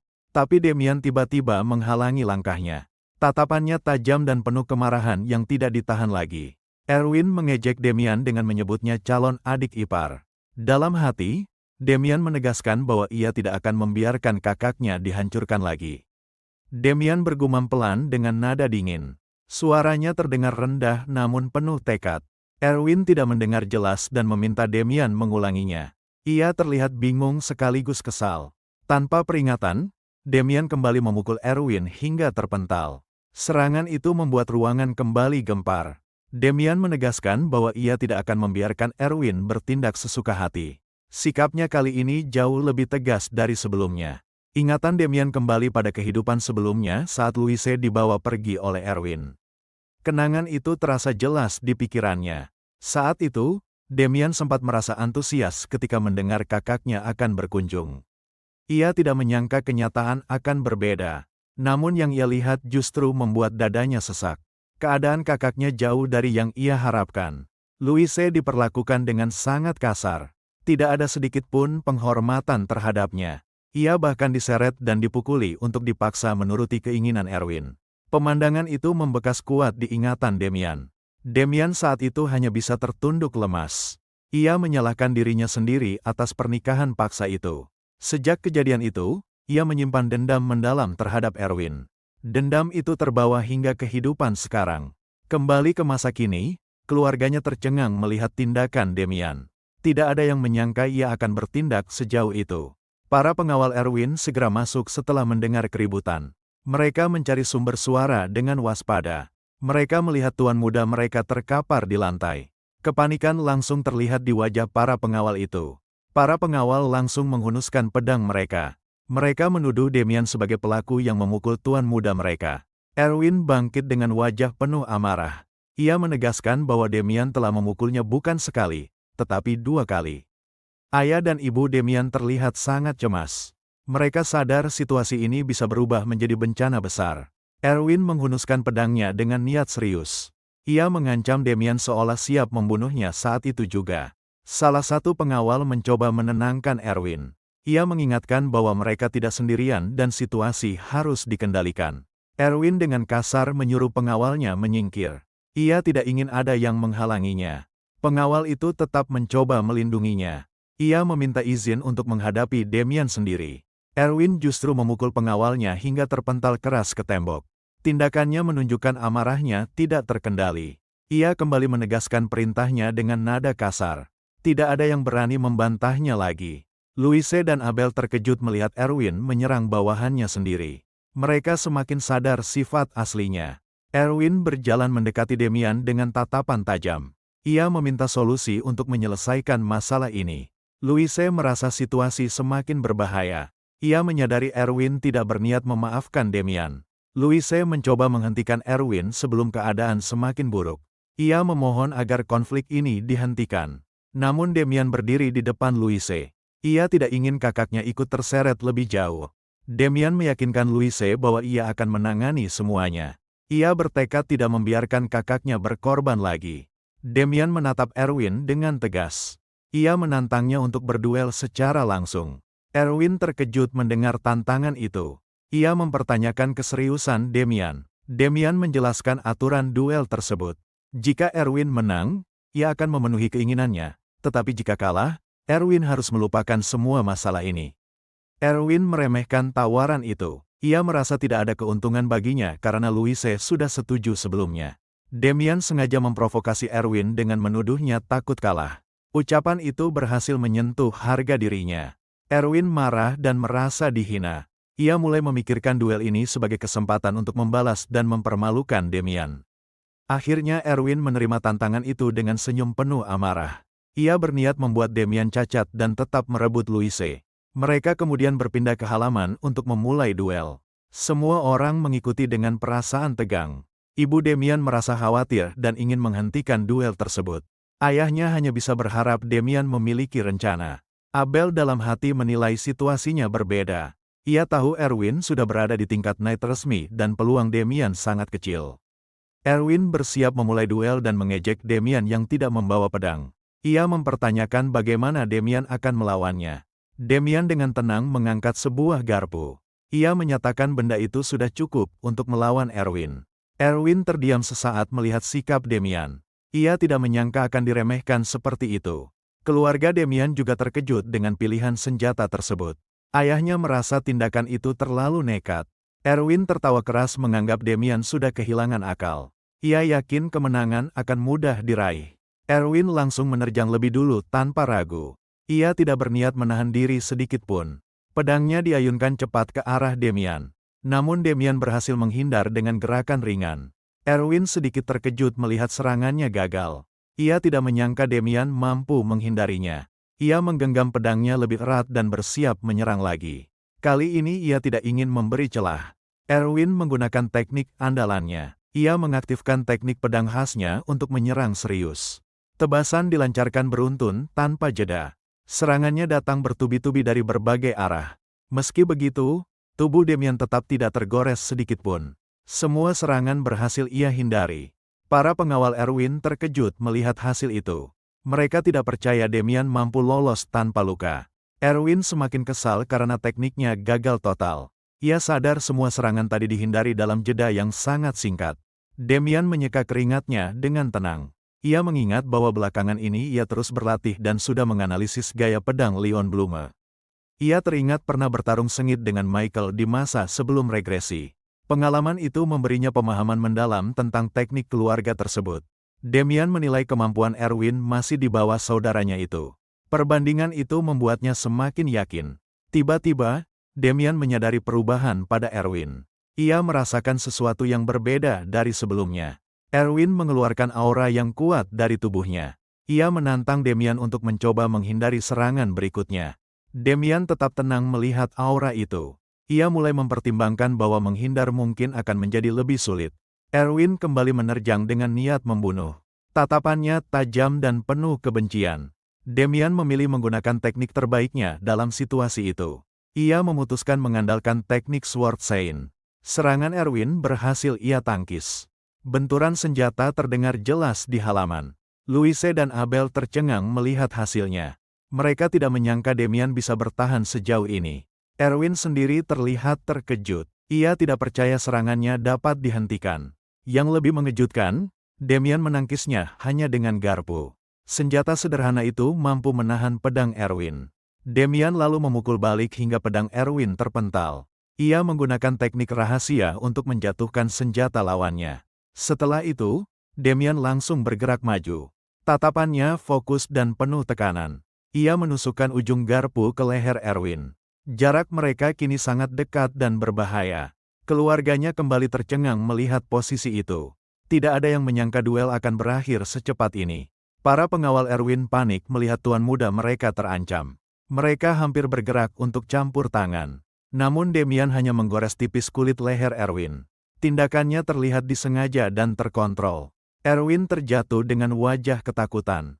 Kepercayaan dirinya hilang seketika. Dalam hati, Demian tahu membunuh Erwin pun tidak cukup untuk membalas perbuatannya. Namun ia menahan diri demi keluarganya. Demian menyatakan bahwa hasil duel sudah jelas. Ia menuntut pengakuan atas kekalahannya. Ia kemudian mengingatkan Erwin pada janji yang telah disepakati. Demian memerintahkannya untuk pergi sesuai kesepakatan. Suasana ruang makan keluarga Demian terasa canggung setelah kejadian kemarin. Tidak ada yang benar-benar berani membahas pertarungan itu secara langsung. Demian berdiri dari kursinya setelah selesai makan. Ia berpamitan singkat dan mengatakan akan pergi untuk latihan pagi. Ibu Demian menahan rasa penasarannya. Ia bertanya pada suaminya apakah mereka tidak ingin menanyakan kejadian kemarin pada Demian. Abel masih sulit menerima kenyataan yang terjadi. Ia tidak percaya kakaknya yang dulu sama lemahnya dengannya bisa mengalahkan Erwin Leon Blume dengan mudah. Ibu Demian berbisik pelan pada suaminya. Ia menyadari Abel juga masih sangat terkejut dengan perubahan itu. Ayah Demian meminta semua orang berhenti membahasnya. Ia memutuskan untuk pura-pura tidak tahu sampai Demian sendiri siap menjelaskan. Di dalam hati, ayahnya juga merasa penasaran. Namun ia merasa tidak perlu memaksakan diri untuk mengetahui rahasia putranya. Demian bersiap latihan dengan mengenakan kantong pasir 10 kg di kedua kakinya. Ia melatih tubuhnya dengan beban tambahan. Louise datang menghampirinya sebelum ia benar-benar pergi. Ia terlihat lega karena masih sempat bertemu. Louise ingin membicarakan kejadian kemarin. Namun ia tampak ragu dan sedikit malu untuk memulainya. Demian menyadari sesuatu dalam hatinya. Ia merasa harus meminta maaf atas tindakannya kemarin. Demian membungkuk dengan serius di depan Louise. Ia meminta maaf karena telah bertindak sembrono dan membuatnya berada dalam posisi sulit. Ia mengakui seharusnya meminta maaf lebih cepat. Ia juga berjanji tidak akan membiarkan kejadian seperti itu terulang lagi. Louise langsung membantah permintaan maaf itu. Ia justru ingin berterima kasih padanya. Louise mengakui bahwa sebenarnya ia merasa takut waktu itu. Meskipun ia mengatakan ingin mengikuti Erwin, jauh di dalam hatinya ia tidak benar-benar menginginkannya. Louise menjelaskan bahwa saat itu Demian maju melindunginya. Ia menyadari Demian bertindak demi dirinya tanpa ragu. Ia mengaku merasa menyesal sekaligus lega. Karena itu, ia ingin menyampaikan perasaannya secara langsung pada Demian. Louise tersenyum hangat kepadanya. Ia mengucapkan terima kasih dengan tulus. Demian membalas dengan senyuman yang sama tenangnya. Ia mengatakan justru dirinya yang selalu berterima kasih padanya. Setelah itu, Demian berpamitan untuk kembali latihan. Ia berbalik dan bersiap meninggalkan Louise. Louise menghentikannya dan memberikan sebuah barang. Demian terkejut karena benda itu adalah satu-satunya barang berharga milik ayah mereka. Louise menjelaskan bahwa ayah mereka yang memintanya menyerahkan benda itu. Ia mengatakan pedang itu harus digunakan Demian untuk latihan. Demian terkejut mendengar itu. Louise menambahkan bahwa ayah mereka memang sulit menunjukkan perasaan, tetapi sangat mengkhawatirkannya. Louise menirukan ucapan ayah mereka dengan nada tegas. Ia menyampaikan maksud bahwa seorang bangsawan tidak boleh kekurangan pedang. Demian menerima pedang itu dengan serius. Di dalam hatinya, ia berterima kasih pada ayahnya. Malam harinya, energi gelap muncul dari balik semak dekat kediaman keluarga Demian. Kehadirannya bergerak diam tanpa suara. Dua penjaga sedang berjaga di depan gerbang. Mereka tidak menyadari ancaman yang mendekat. Energi gelap itu tiba-tiba menyelimuti kedua penjaga. Mereka tidak sempat memberikan perlawanan. Keduanya langsung pingsan tanpa suara. Suasana tetap sunyi seolah tidak terjadi apa-apa. Dari kegelapan muncul seorang Black Mage bernama Agito. Ia adalah utusan dari kelompok Black Snake. Agito masuk ke dalam dan menghampiri anggota keluarga satu persatu. Ia membuat mereka tertidur pulas dengan sihirnya. Ia kemudian mendekati Louise yang juga sudah tertidur. Ia berdiri di samping tempat tidurnya. Wajahnya menunjukkan niat buruk yang jelas. Ia memandang Louise dengan tatapan tidak pantas. Dalam hatinya, ia mengingat bahwa kedatangannya atas perintah Black Snake. Namun ia menganggap situasi ini sebagai keuntungan tambahan. Sebelum ia melakukan sesuatu lebih jauh, seseorang memergokinya. Kehadirannya menghentikan rencananya. Orang itu adalah Demian. Ia langsung menanyakan apa yang sedang dilakukan Agito di sana. Demian menjelaskan bahwa ia merasakan energi aneh di sekitar rumah. Karena itu, ia datang untuk memeriksanya. Agito terkejut karena sihir tidurnya tidak mempengaruhi Demian. Ia juga tidak bisa mendeteksi kehadiran Demian sebelumnya. Tanpa berbicara lebih jauh, Agito langsung menyerang. Ia menembakkan energi gelap ke arah Demian. Demian menghindari serangan itu dengan cepat. Ia tidak terkena sedikit pun. Agito mulai kesal dan bertanya siapa Demian sebenarnya. Ia merasa situasinya tidak berjalan sesuai rencana. Demian menegaskan bahwa ini adalah rumahnya sendiri. Agito akhirnya menyebut namanya dengan ragu. Demian mengeluarkan pedangnya dengan marah. Ia menuntut penjelasan tentang identitas Agito dan niatnya terhadap Louise. Suara penjaga terdengar dari luar kamar. Mereka menyadari ada sesuatu yang terjadi di kamar Louise. Agito menyadari ledakan serangannya membangunkan para pelayan. Ia mulai mempertimbangkan untuk mundur. Agito menyadari situasinya mulai merepotkan. Ia tidak ingin terlihat oleh para penjaga yang mulai terbangun. Ia segera berubah menjadi energi gelap. Dalam sekejap, ia kabur melalui jendela dengan cepat. Demian merasa kesal karena kehilangan kesempatan. Ia sadar tidak bisa mengejar Agito tepat waktu. Saat keadaan tenang, Demian merasakan sisa energi yang tertinggal. Aura itu terasa tidak asing baginya. Keesokan harinya, seekor kuda milik keluarga Haksen ditemukan mati di kandang. Kejadian itu mengejutkan para pelayan. Seorang pelayan terlihat panik dan khawatir. Ia takut harus melaporkan kematian kuda itu pada sang Viskon. Para pelayan kebingungan karena kuda itu tampak sehat sehari sebelumnya. Mereka tidak menemukan penjelasan yang masuk akal. Demian tiba-tiba muncul di belakang mereka. Kehadirannya membuat para pelayan terkejut. Demian menenangkan mereka dan meminta tidak panik. Ia mengatakan tidak akan menyalahkan siapapun. Ia meminta para pelayan untuk menyingkir sejenak. Ia ingin memeriksa sesuatu sendirian. Demian menemukan jejak energi yang sama pada bangkai kuda itu. Ia menyadari keterkaitannya dengan orang asing semalam. Ia memastikan aura tidak menyenangkan itu berasal dari dark magic. Kesimpulannya mulai jelas di pikirannya. Demian menyimpulkan bahwa penyusup itu adalah seorang dark mage. Hal itu memperjelas ancaman yang sedang dihadapinya. Ia sadar keluarganya belum mengetahui hal ini. Ia memutuskan untuk tidak membuat mereka khawatir. Demian mulai mengikuti jejak energi tersebut. Ia bergerak menjauh dari kediaman menuju sumbernya. Di sebuah gua tersembunyi, Agito terlihat sedang melakukan sesuatu. Ia tampak sibuk dengan peralatan dan material di sekitarnya. Agito tertawa puas memikirkan bos Black Snake. Ia merasa mudah mendapatkan apa yang diinginkannya dari mereka. Ia mengaku hanya mengatakan bahan itu untuk kutukannya. Dengan material sebanyak itu, ia merasa bisa melakukan banyak hal. Namun ia juga mengeluh dalam hati. Ia merasa terpaksa menerima pekerjaan kecil demi bertahan hidup. Agito menyadari dirinya sedang diburu seseorang. Itulah alasan ia harus berhati-hati. Ia memutuskan untuk bersembunyi sementara waktu. Gua itu menjadi tempat perlindungannya. Tiba-tiba, ia mendengar suara mengejek tentang bau tidak sedap.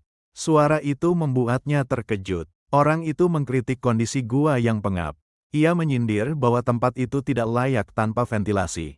Sosok yang muncul adalah Demian. Ia berdiri dengan tenang di pintu gua. Agito terkejut dan menanyakan bagaimana Demian bisa menemukannya. Ia tidak menyangka dikejar sampai ke sana. Demian menjawab dengan santai bahwa ia mengikuti bau yang memuakkan. Ia sengaja memancing reaksi Agito. Agito menyebut bahwa Demian berani mencari masalah dengan Black Snake. Ia mulai menyadari Demian bukan lawan biasa. Demian menegaskan ia sudah berjaga sejak awal dan menanyakan tujuan Agito. Agito pun mengakui bahwa ia diperintahkan untuk melukai keluarga Demian. Demian tersenyum kecil mendengar pengakuan itu. Ia mengatakan keputusan menerima pekerjaan itu akan membuat Agito mati di tempat itu. Agito tersenyum lebar dan mulai mengeluarkan kekuatannya. Ia berniat menjadikan Demian bahan percobaannya. Demian menolak ancaman itu dengan tenang. Ia mengatakan dirinya sudah bersumpah untuk tidak membunuh siapapun di kehidupan ini. Namun ia menambahkan ada satu pengecualian.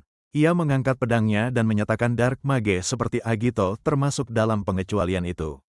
Agito terkejut karena Demian mengetahui identitasnya. Ia mulai mempertanyakan siapa sebenarnya Demian. Tanpa menunggu jawaban, Agito menyerang lebih dulu. Ia menembakkan beberapa energi gelap sekaligus ke arah Demian. Demian menghindari semua serangan itu dengan cepat. Ia terus bergerak maju mendekati Agito. Tatapan Demian berubah tajam dan serius. Niatnya untuk menghabisi lawan terlihat jelas.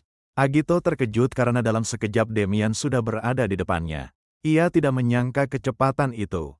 Demian langsung menebas tubuh Agito hingga terbelah dua. Serangannya bersih dan tanpa ragu. Namun tubuh Agito berubah seperti bayangan.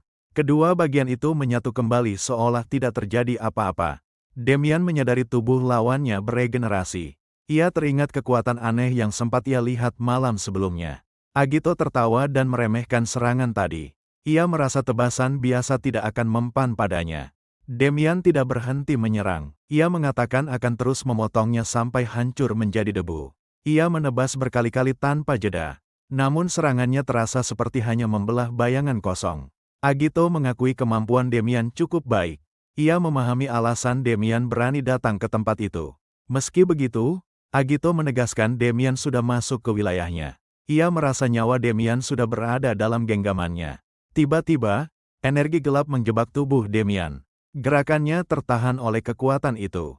Energi tersebut membentuk wujud seperti monster yang hendak menelannya. Agito mengungkapkan bahwa gua itu sudah dipenuhi jebakan. Demian mulai menyadari situasinya memburuk. Ia merasa tekanan dari energi gelap semakin kuat. Agito menyebut dirinya sebagai Komandan Yulan. Ia menyuruh Demian menderita karena berani menantangnya. Kekuatan gelap semakin menyelimuti tubuh Demian. Aura hitam itu terus menekan dari segala arah. Agito memerintahkan agar Demian membusuk dan mati di tempat. Ia menyebut dirinya sebagai eksekutif Yulan yang tidak boleh diremehkan. Tubuh Demian kini sepenuhnya terbungkus energi gelap. Ia hampir tidak terlihat dari luar. Agito tersenyum puas melihat hasilnya. Ia yakin Demian mempercepat kematiannya sendiri. Ia teringat ucapan bos Black Snake tentang bayaran tinggi untuk hasil ekstrim. Ia merasa tindakannya sudah memenuhi permintaan itu. Agito berbalik dan menganggap pengganggu sudah selesai. Ia kembali mengingat wanita yang ia incar sebelumnya. Demian tetap berdiri tanpa luka sedikit pun setelah serangan Agito. Kutukan tipe korosi yang dilepaskan padanya tidak memberikan efek seperti yang diharapkan. Agito menoleh dengan wajah terkejut. Ia tidak menyangka Demian masih bisa berdiri dengan kondisi utuh. Demian dengan tenang keluar dari jeratan sihir Agito. Tidak ada tanda-tanda kerusakan pada tubuhnya. Agito mempertanyakan bagaimana Demian mengetahui tentang dark magic. Demian hanya menjawab singkat tanpa memberi penjelasan jelas. Agito terlihat panik dengan situasi yang terjadi. Dalam hati, Demian mengakui dirinya juga sedikit terkejut. Demian melirik simbol yang masih aktif di tangannya. Ia bingung karena kekuatan authority itu seharusnya sudah hilang. Ia teringat kehidupan sebelumnya saat Dorgo menemukan kekuatan tersebut. Momen itu menjadi awal semuanya. Dorgo memandang Demian dan menyebutnya sebagai Dead Knight miliknya. Ia menjelaskan bahwa tubuh dan mantra terbaik sudah diberikan padanya. Dorgo menyatakan bahwa ia masih belum puas. Ia ingin menjadikan Demian sebagai pedang utama dan perwujudan kejahatan murni. Dorgo memutuskan memberikan kekuatan tambahan itu pada Demian. Ia ingin menciptakan senjata yang benar-benar absolut. Dorgo mulai mengaktifkan kekuatan authority tersebut. Energi besar langsung terpancar di sekitarnya. Ia melanjutkan dengan ritual khusus untuk memindahkan kekuatan itu. Prosesnya berlangsung dengan serius dan terkontrol. Kekuatan tersebut mengelilingi tubuh Demian. Aura gelap menyelimuti dirinya sepenuhnya. Dorgo menyadari betapa besarnya kekuatan yang ia kendalikan. Ia merasa puas melihat hasilnya. Kekuatan itu akhirnya dimasukkan ke dalam tubuh Demian. Proses transfer selesai tanpa gangguan. Tubuh Demian memancarkan energi yang sangat kuat setelah menerima kekuatan itu. Aura gelapnya terasa jauh lebih padat dari sebelumnya. Dorgo tersenyum puas melihat hasilnya. Ia merasa akhirnya memiliki kekuatan yang selama ini diinginkan. Ia menyebut kekuatan itu sebagai authority para dewa. Ucapannya penuh keyakinan atas keberhasilan ritual tersebut. Kembali ke masa kini, Demian menyadari kekuatan itu adalah authority of greed yang ia miliki saat menjadi Dead Knight. Ia tidak menyangka kekuatan itu tetap ada setelah kembali ke masa lalu. Saat Demian melamun, Agito langsung menembakkan energi gelap ke arahnya. Serangan itu dilepaskan tanpa peringatan. Demian dengan cepat menghindari serangan tersebut. Gerakannya ringan dan terkontrol. Agito menuntut jawaban tentang bagaimana Demian selamat dari sihirnya. Nada bicaranya penuh tekanan dan tidak percaya. Demian menjawab santai bahwa setiap orang punya kartu tersembunyi. Ia tidak memberi penjelasan lebih jauh. Dalam hati, Demian memikirkan identitas Agito. Ia teringat bahwa pria itu menyebut dirinya eksekutif Yulan. Demian mengingat Yulan sebagai organisasi pembunuh bayaran yang memakai dark magic. Informasi itu membuat situasi semakin jelas baginya. Ia menyadari kemampuan Agito memang bukan sembarangan. Keahliannya sesuai dengan reputasi organisasi tersebut. Agito merasa firasat buruk terhadap Demian. Ia memutuskan untuk mengakhiri pertarungan secepat mungkin sebelum situasi semakin berbahaya. Agito mengeluarkan sebuah gelang yang selama ini ia simpan.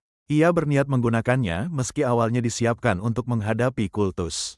Energi besar keluar dari gelang itu dan kekuatan Agito meningkat drastis.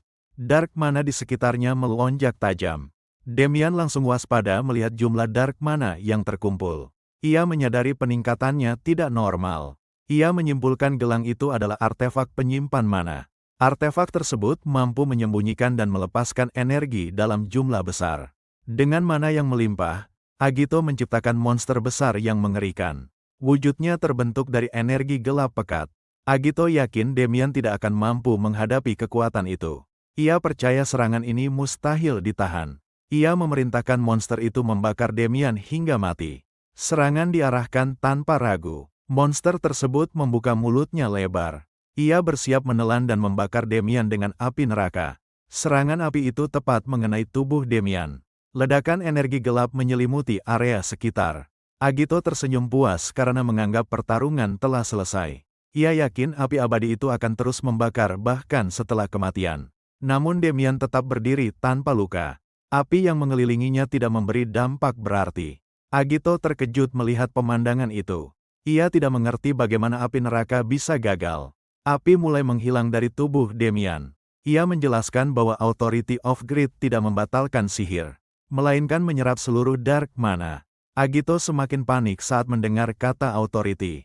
Ia tidak percaya Demian memiliki kekuatan sebesar itu. Demian mengambil kuda-kuda bertarung dengan tenang. Ia menyuruh Agito berhenti mencampuri urusannya dan menganggapnya sebagai perlengkapan yang lebih unggul. Demian menggertakkan gigi saat menggunakan kekuatan itu. Ia merasa jijik karena harus memakai kekuatan yang diberikan sosok yang paling ia benci. Meski begitu, ia sadar tidak punya pilihan lain.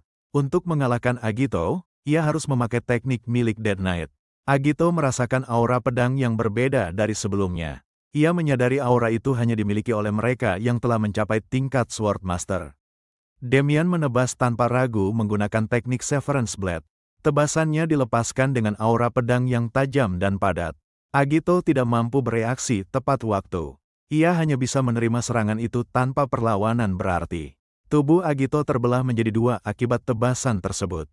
Potongan tubuhnya terpisah dengan bersih. Dinding batu di belakangnya ikut runtuh terkena dampak tebasan. Bekas serangan itu meninggalkan kerusakan besar. Meski tubuhnya terbelah, Agito masih hidup dalam kondisi sekarat.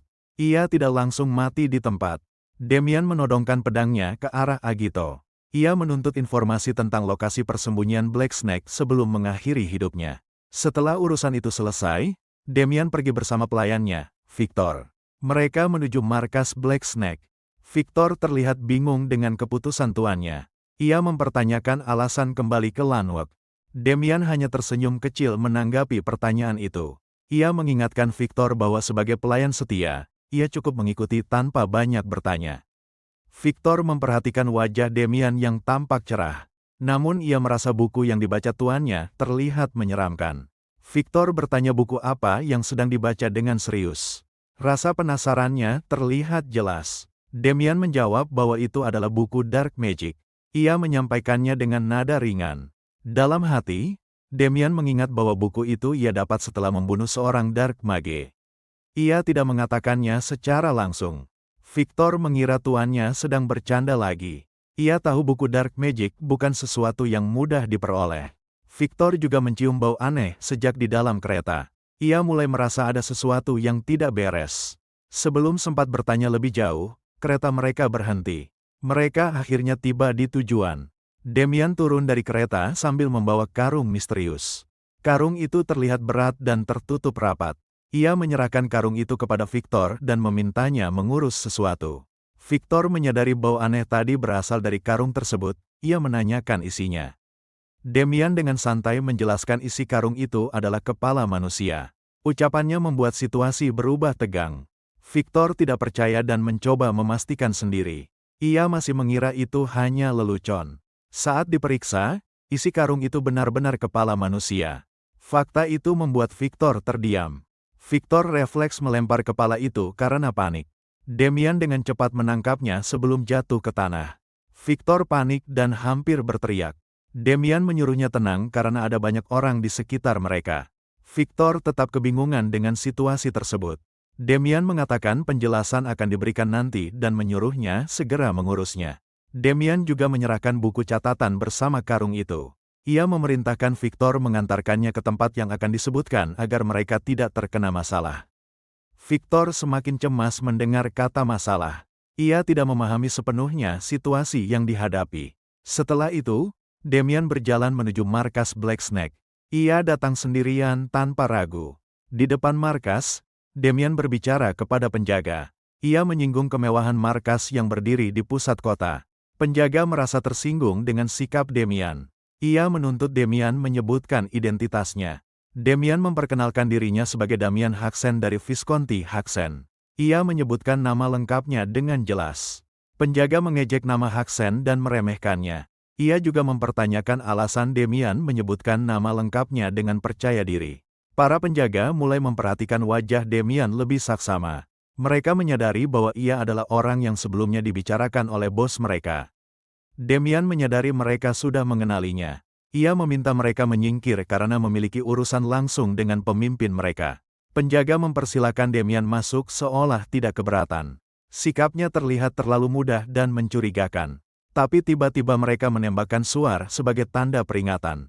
Sinyal itu dikirim untuk memanggil anggota lain. Para penjaga tersenyum karena rencana mereka berjalan sesuai harapan. Mereka memang berniat menjebak Demian sejak awal.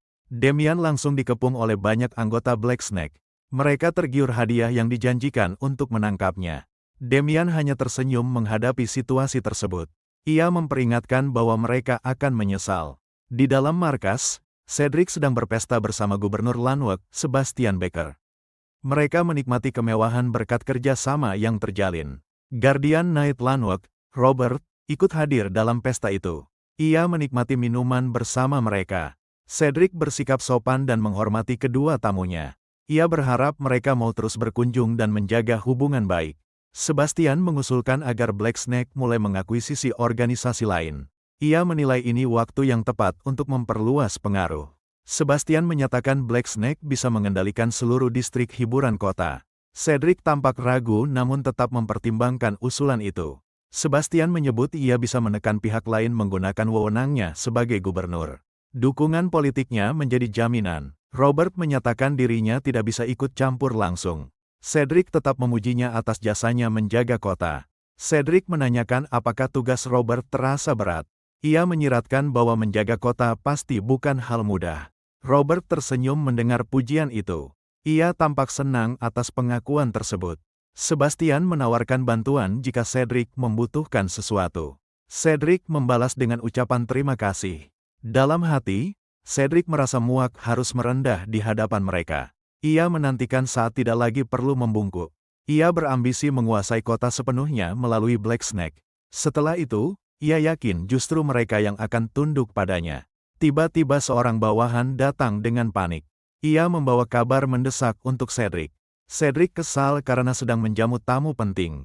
Namun bawahan itu menegaskan bahwa laporannya sangat genting. Cedric akhirnya keluar untuk mendengar laporan tersebut. Ia meminta penjelasan secara cepat dan jelas. Bawahan itu berbisik menyampaikan informasi penting. Isi laporannya membuat situasi berubah. Cedric terkejut saat mendengar nama Damian Haxen disebut. Reaksinya menunjukkan ia tidak menduga kedatangannya. Dalam hati, Cedric menyalahkan Dark Mage yang gagal menangani masalah itu. Ia merasa beruntung sudah sempat memberi peringatan pada anak buahnya. Cedric memutuskan untuk membiarkan situasi berjalan sesuai rencana. Ia yakin tidak ada yang perlu dikhawatirkan. Dengan penuh keyakinan, Cedric menyatakan bahwa Damian sudah masuk ke peti matinya sendiri. Ia percaya Damian tidak akan keluar hidup-hidup. Di luar gerbang, Damian meminum sebuah ramuan. Ia melakukannya tepat sebelum menghadapi kepungan musuh. Setelah meminum ramuan itu, tubuhnya langsung dipenuhi energi. Kekuatan yang melonjak membuat auranya berubah drastis. Ia kemudian membantai setiap anggota Black Snake yang mengepungnya. Tidak ada satupun yang mampu menahannya. Di sisi lain, sekelompok orang terlihat bergegas menuju lokasi keributan. Mereka menyadari ada situasi darurat yang sedang terjadi. Pemimpin kelompok itu menatap ke depan dengan mata penuh amarah. Ia jelas tidak senang dengan kekacauan yang terjadi. Cedric, pemimpin Black Snake, mengamati dari atas menara. Ia keluar untuk berjaga, namun terkejut melihat keadaan yang kacau. Ia tercengang saat menyadari Damian hampir menghabisi seluruh anak buahnya sendirian. Situasi itu jauh di luar perkiraannya. Cedric memastikan identitas Damian kepada bawahannya. Bawahannya mengonfirmasi bahwa nama yang disebut memang Damin Haksen. Cedric mulai panik setelah mengingat rumor tentang Damian. Ia tidak menyangka bocah bangsawan yang tidak terkenal itu memiliki kekuatan sebesar ini. Ia mulai curiga bahwa Dark Mage yang ia kirim mungkin sudah dibunuh oleh Damian. Pikiran itu membuatnya semakin gelisah. Cedric segera berlari masuk ke dalam. Ia berniat mencari bantuan sebelum situasi semakin buruk. Sementara itu, para magician Black Snake mengarahkan tongkat mereka ke arah Damian. Mereka menantangnya dengan percaya diri. Para magician itu menembakkan bola api ke arah Damian. Serangan itu meluncur cepat dengan kekuatan penuh. Damian tetap tenang dan menghunus pedangnya. Ia bersiap menghadapi serangan tanpa menunjukkan kepanikan. Para magician menertawakannya karena mencoba menghadang api dengan pedang. Mereka menganggap tindakannya sebagai kebodohan. Namun Damian justru mengendalikan bola api itu dengan pedangnya. Api yang seharusnya menyerangnya berhenti mengikuti arah tebasannya. Ia mengubah arah dan aliran bola api menggunakan skill miliknya. Teknik itu membuat api menyebar sesuai kendalinya. Setelah itu, ia melemparkan kembali bola api tersebut ke arah para magician. Serangan mereka sendiri kini berbalik mengancam mereka. Para magician terkejut melihat api kembali ke arah mereka. Mereka tidak sempat menghindar karena jaraknya terlalu dekat. Ledakan besar langsung terjadi di tengah barisan mereka. Api menyebar dan menghancurkan area sekitarnya. Tubuh para magician itu hangus terbakar. Mereka mati di tempat tanpa sempat melawan. Damian berbalik setelah memastikan mereka tumbang. Ia memutuskan untuk mencari bos Black Snake selanjutnya. Tapi tiba-tiba, seseorang melancarkan pukulan kuat dari arah samping. Serangan itu datang tanpa peringatan. Damian berhasil menghindari pukulan tersebut tepat waktu. Serangan itu hanya mengenai udara kosong. Ia langsung waspada setelah merasakan aura yang sangat kuat. Tekanan dari lawan itu terasa menyengat di kulitnya. Penyerang itu ternyata Robert, Guardian Knight Kota Lanwok. Ia datang untuk mencari sumber kekacauan dan meremehkan Damian sebagai pemula. Para prajurit kota segera mengepung Damian dari segala arah. Lingkaran pengepungan membuatnya sulit bergerak bebas. Damian tetap tenang meski dikepung Knight dan penjaga kota. Ia mulai menyadari bahwa situasi ini melibatkan otoritas kota. Seseorang tiba-tiba berteriak menuduhnya membuat kekacauan di tengah kota. Tuduhan itu disampaikan dengan nada marah. Orang itu memperkenalkan diri sebagai Sebastian Baker, Gubernur Lanwok. Ia menyatakan akan memberikan hukuman pada Damian. Damian mempertanyakan dasar hukuman yang ditujukan padanya. Ia tidak menerima tuduhan begitu saja. Sebastian memarahinya dan menuduhnya tidak tahu diri. Ia menegaskan bahwa Damian telah membuat kekacauan besar. Sebastian menuduh Damian mengancam seorang pengusaha baik bernama Cedric.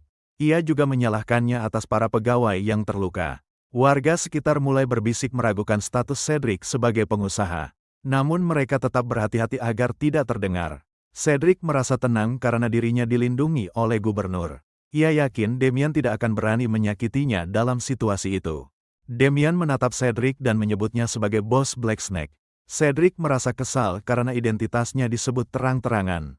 Damian menyadari bahwa Black Snake memang memiliki hubungan dengan otoritas kota. Baginya, yang ia kalahkan sebelumnya hanyalah bawahan biasa. Ia mengejek situasi di mana Cedric disebut pengusaha baik. Ia menyindir bahwa penilaian gubernur sangat buruk. Sebastian semakin kesal dan menyuruhnya meminta maaf pada Cedric. Ia menawarkan pengurangan hukuman jika Damian memohon sekarang. Damian menolak meminta maaf karena merasa tidak bersalah. Sebastian semakin marah mendengar jawabannya. Sebastian akhirnya memberi isyarat pada Robert untuk bertindak. Ia mengaku sudah cukup bersabar pada Damian. Robert mendekati Damian dan memperkenalkan dirinya sebagai Guardian Knight Kota. Ia memerintahkan Damian menjatuhkan senjata dan menyerah. Damian tersenyum kecil melihat kemunculan Guardian Knight. Dalam pikirannya, ia sebenarnya ingin segera pergi dari situasi ini. Robert kesal karena tidak melihat rasa takut di mata Damian. Ia mempertanyakan apakah Damian berani atau hanya bodoh. Damian menatapnya dan menyindir kepercayaan diri Robert. Ia tetap tenang meski berhadapan langsung dengan Knight itu. Robert langsung menebas ke arah Damian tanpa ragu. Ia menganggap Damian hanya lawan yang bodoh. Damian berhasil menghindari tebasan itu dengan cepat. Serangan Robert hanya melewati bayangannya. Meski berhasil menghindar, Damian mulai merasa cemas. Ia sadar Robert masih terlalu tangguh untuknya saat ini. Damian menyimpulkan bahwa ia harus bertahan. Ia hanya perlu menunggu seseorang tiba di tempat itu. Robert melayangkan pukulan keras ke arah Damian. Damian menahannya dengan kedua tangan. Walau berhasil menahan, tubuh Damian tetap terdorong mundur. Kekuatan pukulan itu jelas jauh lebih besar. Ia mendarat dengan stabil setelah terpental. Kakinya tetap menapak dengan baik di tanah. Namun kedua tangannya gemetar akibat benturan tadi. Ia menyadari kekuatan Robert sangat berat meski sudah ditangkis. Damian sempat menoleh ke belakang. Ia memastikan apakah orang yang ditunggunya sudah tiba. Robert kembali mengayunkan senjatanya ke arah Damian. Serangan kali ini datang lebih cepat. Damian tidak sempat menghindar karena jaraknya terlalu dekat. Ujung senjata sudah hampir mengenainya. Tapi tiba-tiba, seseorang menahan serangan itu dengan tangannya. Intervensi itu terjadi tepat sebelum Damian terkena. Orang tersebut memantulkan senjata Robert hanya dengan tangan kosong. Kekuatan itu membuat semua orang terkejut. Suasana langsung hening karena kejadian itu. Semua mata tertuju pada sosok yang muncul. Robert kesal dan menuntut identitas orang tersebut. Tangannya terlihat sedikit gemetar akibat benturan tadi. Sosok itu membuka tudungnya dan memperlihatkan wajahnya. Ia adalah seorang wanita berpakaian putih. Beberapa orang langsung mengenalinya sebagai Holy Knight. Mereka terkejut melihat kehadirannya di tempat itu. Damian menoleh ketika Victor memanggilnya. Ia menegur Victor karena datang terlambat. Victor tiba bersama dua Holy Knight lainnya. Kehadiran mereka mengubah situasi secara drastis. Cedric mulai cemas melihat para paladin muncul. Ia menyadari Ordo telah turun tangan. Ia khawatir kesepakatannya dengan Dark Mage sudah diketahui. Pikiran itu membuatnya semakin panik. Victor menanyakan keadaan Damian. Damian menjawab dengan santai meski sebelumnya hampir kalah. Damian menilai Victor telah menyelesaikan tugas yang diminta dengan baik. Ia mengakui hasil kerja Victor. Victor menyatakan dirinya percaya diri dalam menjalankan tugas. Ia menegaskan bahwa ia tidak main-main dalam urusan ini. Beberapa saat sebelumnya, Victor mendatangi sebuah gereja. Ia mencari cabang Holy Order di sana. Ia memastikan bahwa tempat itu memang cabang Holy Order. Pertanyaannya dijawab oleh seorang paladin. Paladin tersebut mendekatinya dan menawarkan bantuan. Ia ingin mengetahui keperluan Victor. Victor menyerahkan karung dan buku catatan yang diberikan Damian. Ia menjelaskan bahwa barang itu harus segera sampai ke Ordo. Ia juga menyampaikan bahwa barang itu merupakan bukti keterlibatan seseorang dengan Dark Mage. Informasi itu membuat situasi menjadi serius. Paladin meminta izin untuk melihat buku catatan itu. Victor langsung menyerahkannya tanpa ragu. Paladin memeriksa isi buku tersebut dengan serius. Ia merasakan jejak energi Dark Magic yang masih tersisa di dalamnya. Ia juga mengenali simbol tertentu yang tercantum di sana. Simbol itu membuatnya menyadari sesuatu yang penting. Paladin kemudian mengambil karung yang dibawa Victor. Ia ingin memastikan isi di dalamnya.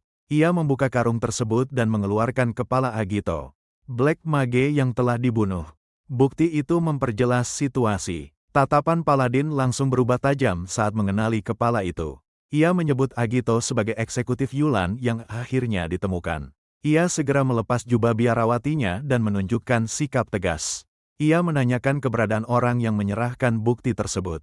Kembali ke masa sekarang, Paladin menatap Damian. Ia memastikan apakah Damian benar Damian Haxen. Damian mengakui identitasnya tanpa ragu. Paladin menyatakan bahwa Ordo kini akan turun tangan karena bukti sudah diterima. Demian menyatakan bahwa ia tidak akan menghalangi aktivitas Holy Order. Ia membiarkan mereka bertindak sesuka mereka. Paladin mengucapkan terima kasih atas sikap tersebut. Ia menerima keputusan Demian tanpa komentar tambahan. Demian tersenyum kecil melihat situasi berkembang. Ia merasa semua berjalan sesuai rencananya. Ia menjelaskan bahwa Holy Order hidup sebagai pelayan dewa. Mereka menjalani hidup berdasarkan keyakinan itu. Mereka dikenal memberi kebaikan dan pengampunan kepada warga biasa. Namun itu tidak berlaku bagi pihak yang dianggap sesat. Jika menyangkut demon atau penyimpangan, mereka bertindak tanpa ragu. Mereka rela membakar segalanya demi keyakinan mereka. Unit penegak elit dari Ordo disebut Paladin. Mereka adalah pelaksana utama dalam penindakan. Kini Paladin berdiri di sisi Demian. Situasi itu memberinya keuntungan besar. Paladin mengumumkan kepada prajurit dan warga bahwa ada individu yang bersekongkol dengan Dark Mage buronan. Pernyataan itu mengguncang suasana kota. Para warga mulai berbisik ketakutan mendengar istilah Dark Mage. Mereka heran siapa yang berani bekerja sama dengan pihak seperti itu. Paladin menyatakan bahwa selama penyelidikan berlangsung, manajemen kota akan diambil alih Ordo. Keputusan itu langsung mengubah struktur kekuasaan. Sebastian terkejut dan menolak keputusan tersebut. Ia menegaskan bahwa Landwalk adalah kota otonom yang diakui kerajaan. Paladin menjawab bahwa mengadili orang sesat adalah kehendak dewa. Dalam hal itu, otoritas Ordo berada di atas kerajaan. Sebastian mengancam akan melayangkan protes resmi kepada Ordo. Ia tidak terima posisinya dilewati begitu saja. Paladin menatap tajam ke arah Sebastian dan Robert.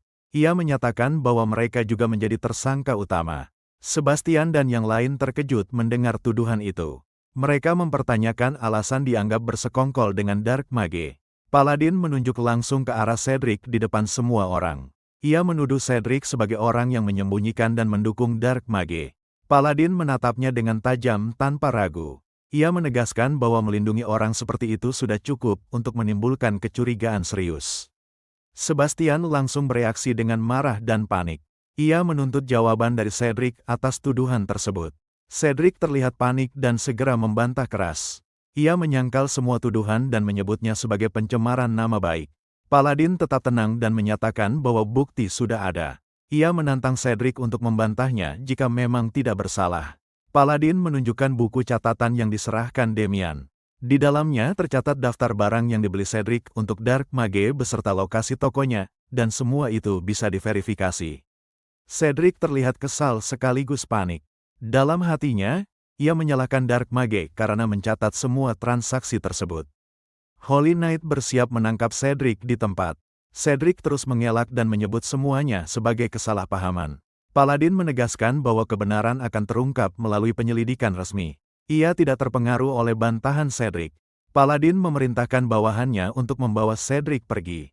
Perintah itu disampaikan dengan tegas tanpa penundaan. Holy Knight langsung menangkap Cedric bersama Sebastian dan Robert. Ketiganya ditahan tanpa diberi kesempatan melawan. Sebastian menoleh ke arah Demian yang sedang tersenyum tipis. Ia menyadari bahwa semua ini kemungkinan sudah direncanakan sejak awal. Cedric berpikir keras untuk mencari jalan keluar. Ia takut akan nasibnya jika sampai ditahan oleh para fanatik tersebut. Cedric menoleh ke arah Robert dan mencoba memancing reaksinya. Ia menuduh para Holy Knight menjebak orang atas kejahatan yang tidak mereka lakukan. Robert memutuskan untuk tidak tinggal diam dan melepaskan diri dengan energinya. Ia merasa jika menyerah begitu saja, dirinya hanya akan berakhir tanpa harga diri. Robert segera meraih kapaknya tanpa ragu. Ia langsung menyerang Paladin dengan tebasan penuh tenaga. Cedric memperlihatkan senyum tipis saat melihat situasi berubah. Ia tampak berharap serangan itu memberi peluang baginya. Demian tetap diam dan tidak menunjukkan kepanikan. Dalam pikirannya, ia sudah tahu kesalahan besar baru saja terjadi. Paladin dengan mudah menghindari tebasan kapak Robert. Gerakannya cepat dan tanpa terlihat kesulitan. Paladin mengepalkan tangannya untuk membalas. Ia menyebut tindakan Robert sebagai keputusan bodoh. Dengan satu pukulan, Paladin menembus armor dan tubuh Robert. Serangan itu langsung menghancurkan pertahanannya. Cedric terkejut melihat hasil serangan tersebut. Wajahnya berubah panik karena situasi semakin buruk. Demian kembali memperlihatkan senyum tipis. Ia tidak terlihat terkejut dengan hasil itu. Robert tewas seketika setelah menerima pukulan tersebut. Tubuhnya roboh tanpa sempat melakukan perlawanan lagi.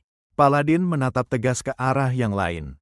Ia menyatakan bahwa siapapun yang mengganggu rencana dewa akan diadili atas kehendak dewa. Cedric tertunduk lemas setelah melihat kejadian itu. Harapannya untuk lolos semakin menipis. Sebastian terlihat ketakutan dan masih berusaha meronta. Ia jelas tidak siap menghadapi kenyataan tersebut. Victor dan Damian menatap Cedric dengan tenang. Mereka memastikan bahwa pria itu memang bos Black Snake, meski penampilannya terlihat biasa saja. Cedric menggertakkan giginya dengan marah. Dalam hatinya, ia tidak terima dikalahkan oleh Damian yang masih muda. Damian menoleh kepada Paladin dan mengucapkan terima kasih atas bantuannya. Dalam pikirannya, ia menyadari bahwa kekuatan Paladin jauh lebih besar dari perkiraannya. Damian mengamati tipe Divine Power yang dimiliki Paladin. Ia menduga wanita itu adalah murid Azure Flame. Ia mengingat gelar The Azure Flame Brigandine. Sosok itu dikenal sebagai salah satu dari 5 Saint terkuat di Order. Kelompok tersebut terkenal karena terus memburu para heretik. Reputasi mereka membuat banyak orang gentar. Paladin mendekati Damian dengan sikap resmi. Ia memuji kontribusi Damian dalam mengeksekusi salah satu petinggi Yulan. Damian merespons dengan tenang. Ia menyatakan bahwa dirinya hanya melakukan apa yang diperlukan. Paladin menyampaikan bahwa sebagai bentuk pengakuan, ia tidak akan menghukum Damian kali ini. Keputusan itu diberikan secara langsung. Damian menunjukkan kebingungan atas pernyataan tersebut. Ia tidak langsung memahami maksud sebenarnya. Paladin menyinggung bahwa Damian memanggil Order untuk menutupi fakta serangannya terhadap Black Snake. Ia menunjukkan bahwa ia memahami situasi itu. Damian sedikit terkejut mendengar hal tersebut. Ia menyadari tujuannya terbaca dengan mudah. Damian membungkuk dan meminta maaf atas tindakannya. Ia menjelaskan bahwa Dark Mage telah mengutuk rumahnya dan mencoba melukai keluarganya. Paladin menyatakan bahwa jika situasinya seperti itu, ia tidak akan menuntut tanggung jawab. Ia menerima alasan Damian. Paladin memberitahu bahwa bounty atas kepala Agito akan segera dibayarkan. Ia menyebut jumlahnya sebesar 1000 gold. Damian terlihat terkesan mendengar jumlah tersebut. Namun ia memiliki permintaan lain kepada Order. Damian menanyakan kemungkinan menerima hal lain sebagai pengganti bounty itu. Ia menyampaikan permintaan tersebut secara langsung. Victor terlihat bingung dan sedikit kesal. Ia tidak mengerti mengapa Damian menolak harta sebesar itu. Paladin mengatakan permintaan itu bisa saja dipenuhi. Ia menanyakan secara langsung apa yang sebenarnya diinginkan Damian. Damian menyampaikan bahwa ia ingin metode kultivasi mana milik Order. Ia meminta salah satu metode resmi yang mereka gunakan. Paladin terlihat terkejut dan bingung mendengar permintaan itu. Ia mempertanyakan mengapa seseorang sekuat Damian masih membutuhkan metode kultivasi. Dalam pikirannya, Damian mengingat pertarungannya melawan Dark Mage. Ia sadar kemenangan itu lebih karena authority miliknya. Ia menyimpulkan bahwa untuk menghadapi musuh yang lebih kuat, dirinya harus naik ke level berikutnya. Untuk itu, ia membutuhkan metode latihan para knight. Damian membandingkan metode Order dengan teknik lamanya saat menjadi prajurit bayaran. Ia menilai metode Order jauh lebih cepat dan praktis. Damian menjelaskan bahwa selama ini ia hanya mempelajari metode dasar. Ia ingin mempelajari tingkat yang lebih tinggi, dan hal itu membuat Paladin terkejut. Paladin merasakan aura kuat dari tubuh Damian. Ia mulai menyadari bahwa bakat Damian mungkin jauh di atas rata-rata. Ia juga mengingat bahwa Damian mampu membunuh heretik tanpa ragu. Hal itu membuatnya mempertimbangkan kemungkinan lain. Paladin menyatakan ada cara yang lebih baik daripada sekadar memberi metode kultivasi. Ia menawarkan alternatif dan menunggu tanggapan Damian. Paladin tersenyum tulus saat mengajukan tawaran itu. Ia menawarkan Damian untuk menjadi Holy Knight. Damian menatapnya dengan ekspresi tidak tertarik. Ia jelas tidak menyukai arah pembicaraan tersebut. Ia menolak tawaran itu secara langsung. Penolakannya disampaikan tanpa keraguan. Victor berbisik mengingatkan betapa cepat Damian mengalahkan musuh tadi. Damian menyuruhnya diam agar tidak memperkeruh situasi. Paladin menatap Damian dengan tajam dan menjelaskan kemuliaan posisi Holy Knight. Ia menekankan bahwa mereka diberkati dewa untuk menghukum orang jahat. Victor terlihat ketakutan dengan suasana yang berubah tegang. Dalam pikirannya, Damian menyadari dirinya bukan orang religius. Demian dalam hati menolak menjadi alat Holy Order. Ia tidak ingin berada di bawah kendali mereka. Namun ia sadar tidak bisa mengatakan hal itu secara terang-terangan. Ia mulai mencari alasan yang lebih aman untuk disampaikan. Demian berakting meyakinkan dan mengatakan ingin mengembara terlebih dahulu. Ia menyebut ingin mengikuti jejak sang dewa sebagai pengikut setia. Victor menatapnya dengan ragu. Ia tidak yakin alasan itu akan berhasil. Paladin justru menatap Demian dengan mata berbinar. Ia merasa ucapan Demian sangat menyentuh dan membuka pikirannya. Victor terkejut melihat reaksi tersebut. Ia tidak menyangka alasan itu benar-benar diterima. Paladin menyetujui permintaan metode kultivasi mana. Ia juga mengundang Demian untuk mengunjungi order kapan saja jika berubah pikiran. Demian tertawa ringan dan menyatakan mengerti. Dalam hatinya, ia yakin tidak akan pernah menerima tawaran itu. Paladin memperkenalkan dirinya secara resmi sebagai Agnes. Ia menyebut dirinya murid pertama Azure Flame. Demian menyatakan merasa terhormat bertemu dengannya. Dalam pikirannya, ia menyadari posisi Agnes sangat penting di order. Demian meminta izin untuk undur diri. Agnes mengizinkannya dan menanyakan rencana selanjutnya. Demian lalu mendekati Cedric yang masih ditahan. Cedric memakinya dengan penuh kebencian. Tanpa banyak bicara, Demian menendang perut Cedric dengan keras. Serangan itu membuatnya terhuyung. Cedric meringis kesakitan dan tersungkur. Ia tidak mampu melawan dalam keadaan terikat. Demian kembali melanjutkan serangannya tanpa ragu. Ia menendang kepala Cedric dengan keras saat pria itu masih tersungkur. Setelah itu, Demian terlihat puas. Ia merasa emosinya sudah sedikit terlampiaskan. Victor berbisik pelan untuk memastikan semuanya sudah selesai. Ia ingin segera pergi dari tempat itu. Demian menyatakan urusannya sudah selesai. Ia mengajak Victor untuk pulang tanpa menunda lagi. Sementara itu, di kediaman Markis Leon Blume, Markis masuk ke kamar anaknya dengan wajah kesal. Ia memanggil Erwin dengan nada keras. Erwin terlihat bersembunyi di balik selimut di atas tempat tidur. Ia tampak trauma setelah kalah duel dari Demian. Markis Holland mendekat dan menanyakan alasan keadaan anaknya seperti itu. Erwin menjelaskan bahwa Demian mencoba membunuhnya. Tubuh Erwin gemetaran saat mengingat kejadian tersebut. Ia menceritakan bahwa lehernya ditekan dengan benda tajam saat duel. Holland terlihat geram melihat kondisi anaknya. Dalam hatinya, ia tidak menyangka Erwin menjadi setakut itu. Holland menoleh kepada prajurit yang berjaga. Ia menuntut penjelasan tentang siapa yang berani melakukan hal itu. Prajurit itu tampak ragu dan tidak langsung menjawab. Holland mendesaknya untuk segera mengatakan nama pelakunya. Akhirnya prajurit itu menyebut nama Demian Haxen. Nama itu langsung membuat suasana semakin tegang. Holland membanting Vas dengan marah setelah mendengar nama tersebut. Ia menuduh Demian pasti menggunakan trik kotor. Dengan emosi memuncak, Holland memerintahkan pasukan untuk bergerak. Ia ingin Demian segera diseret ke hadapannya.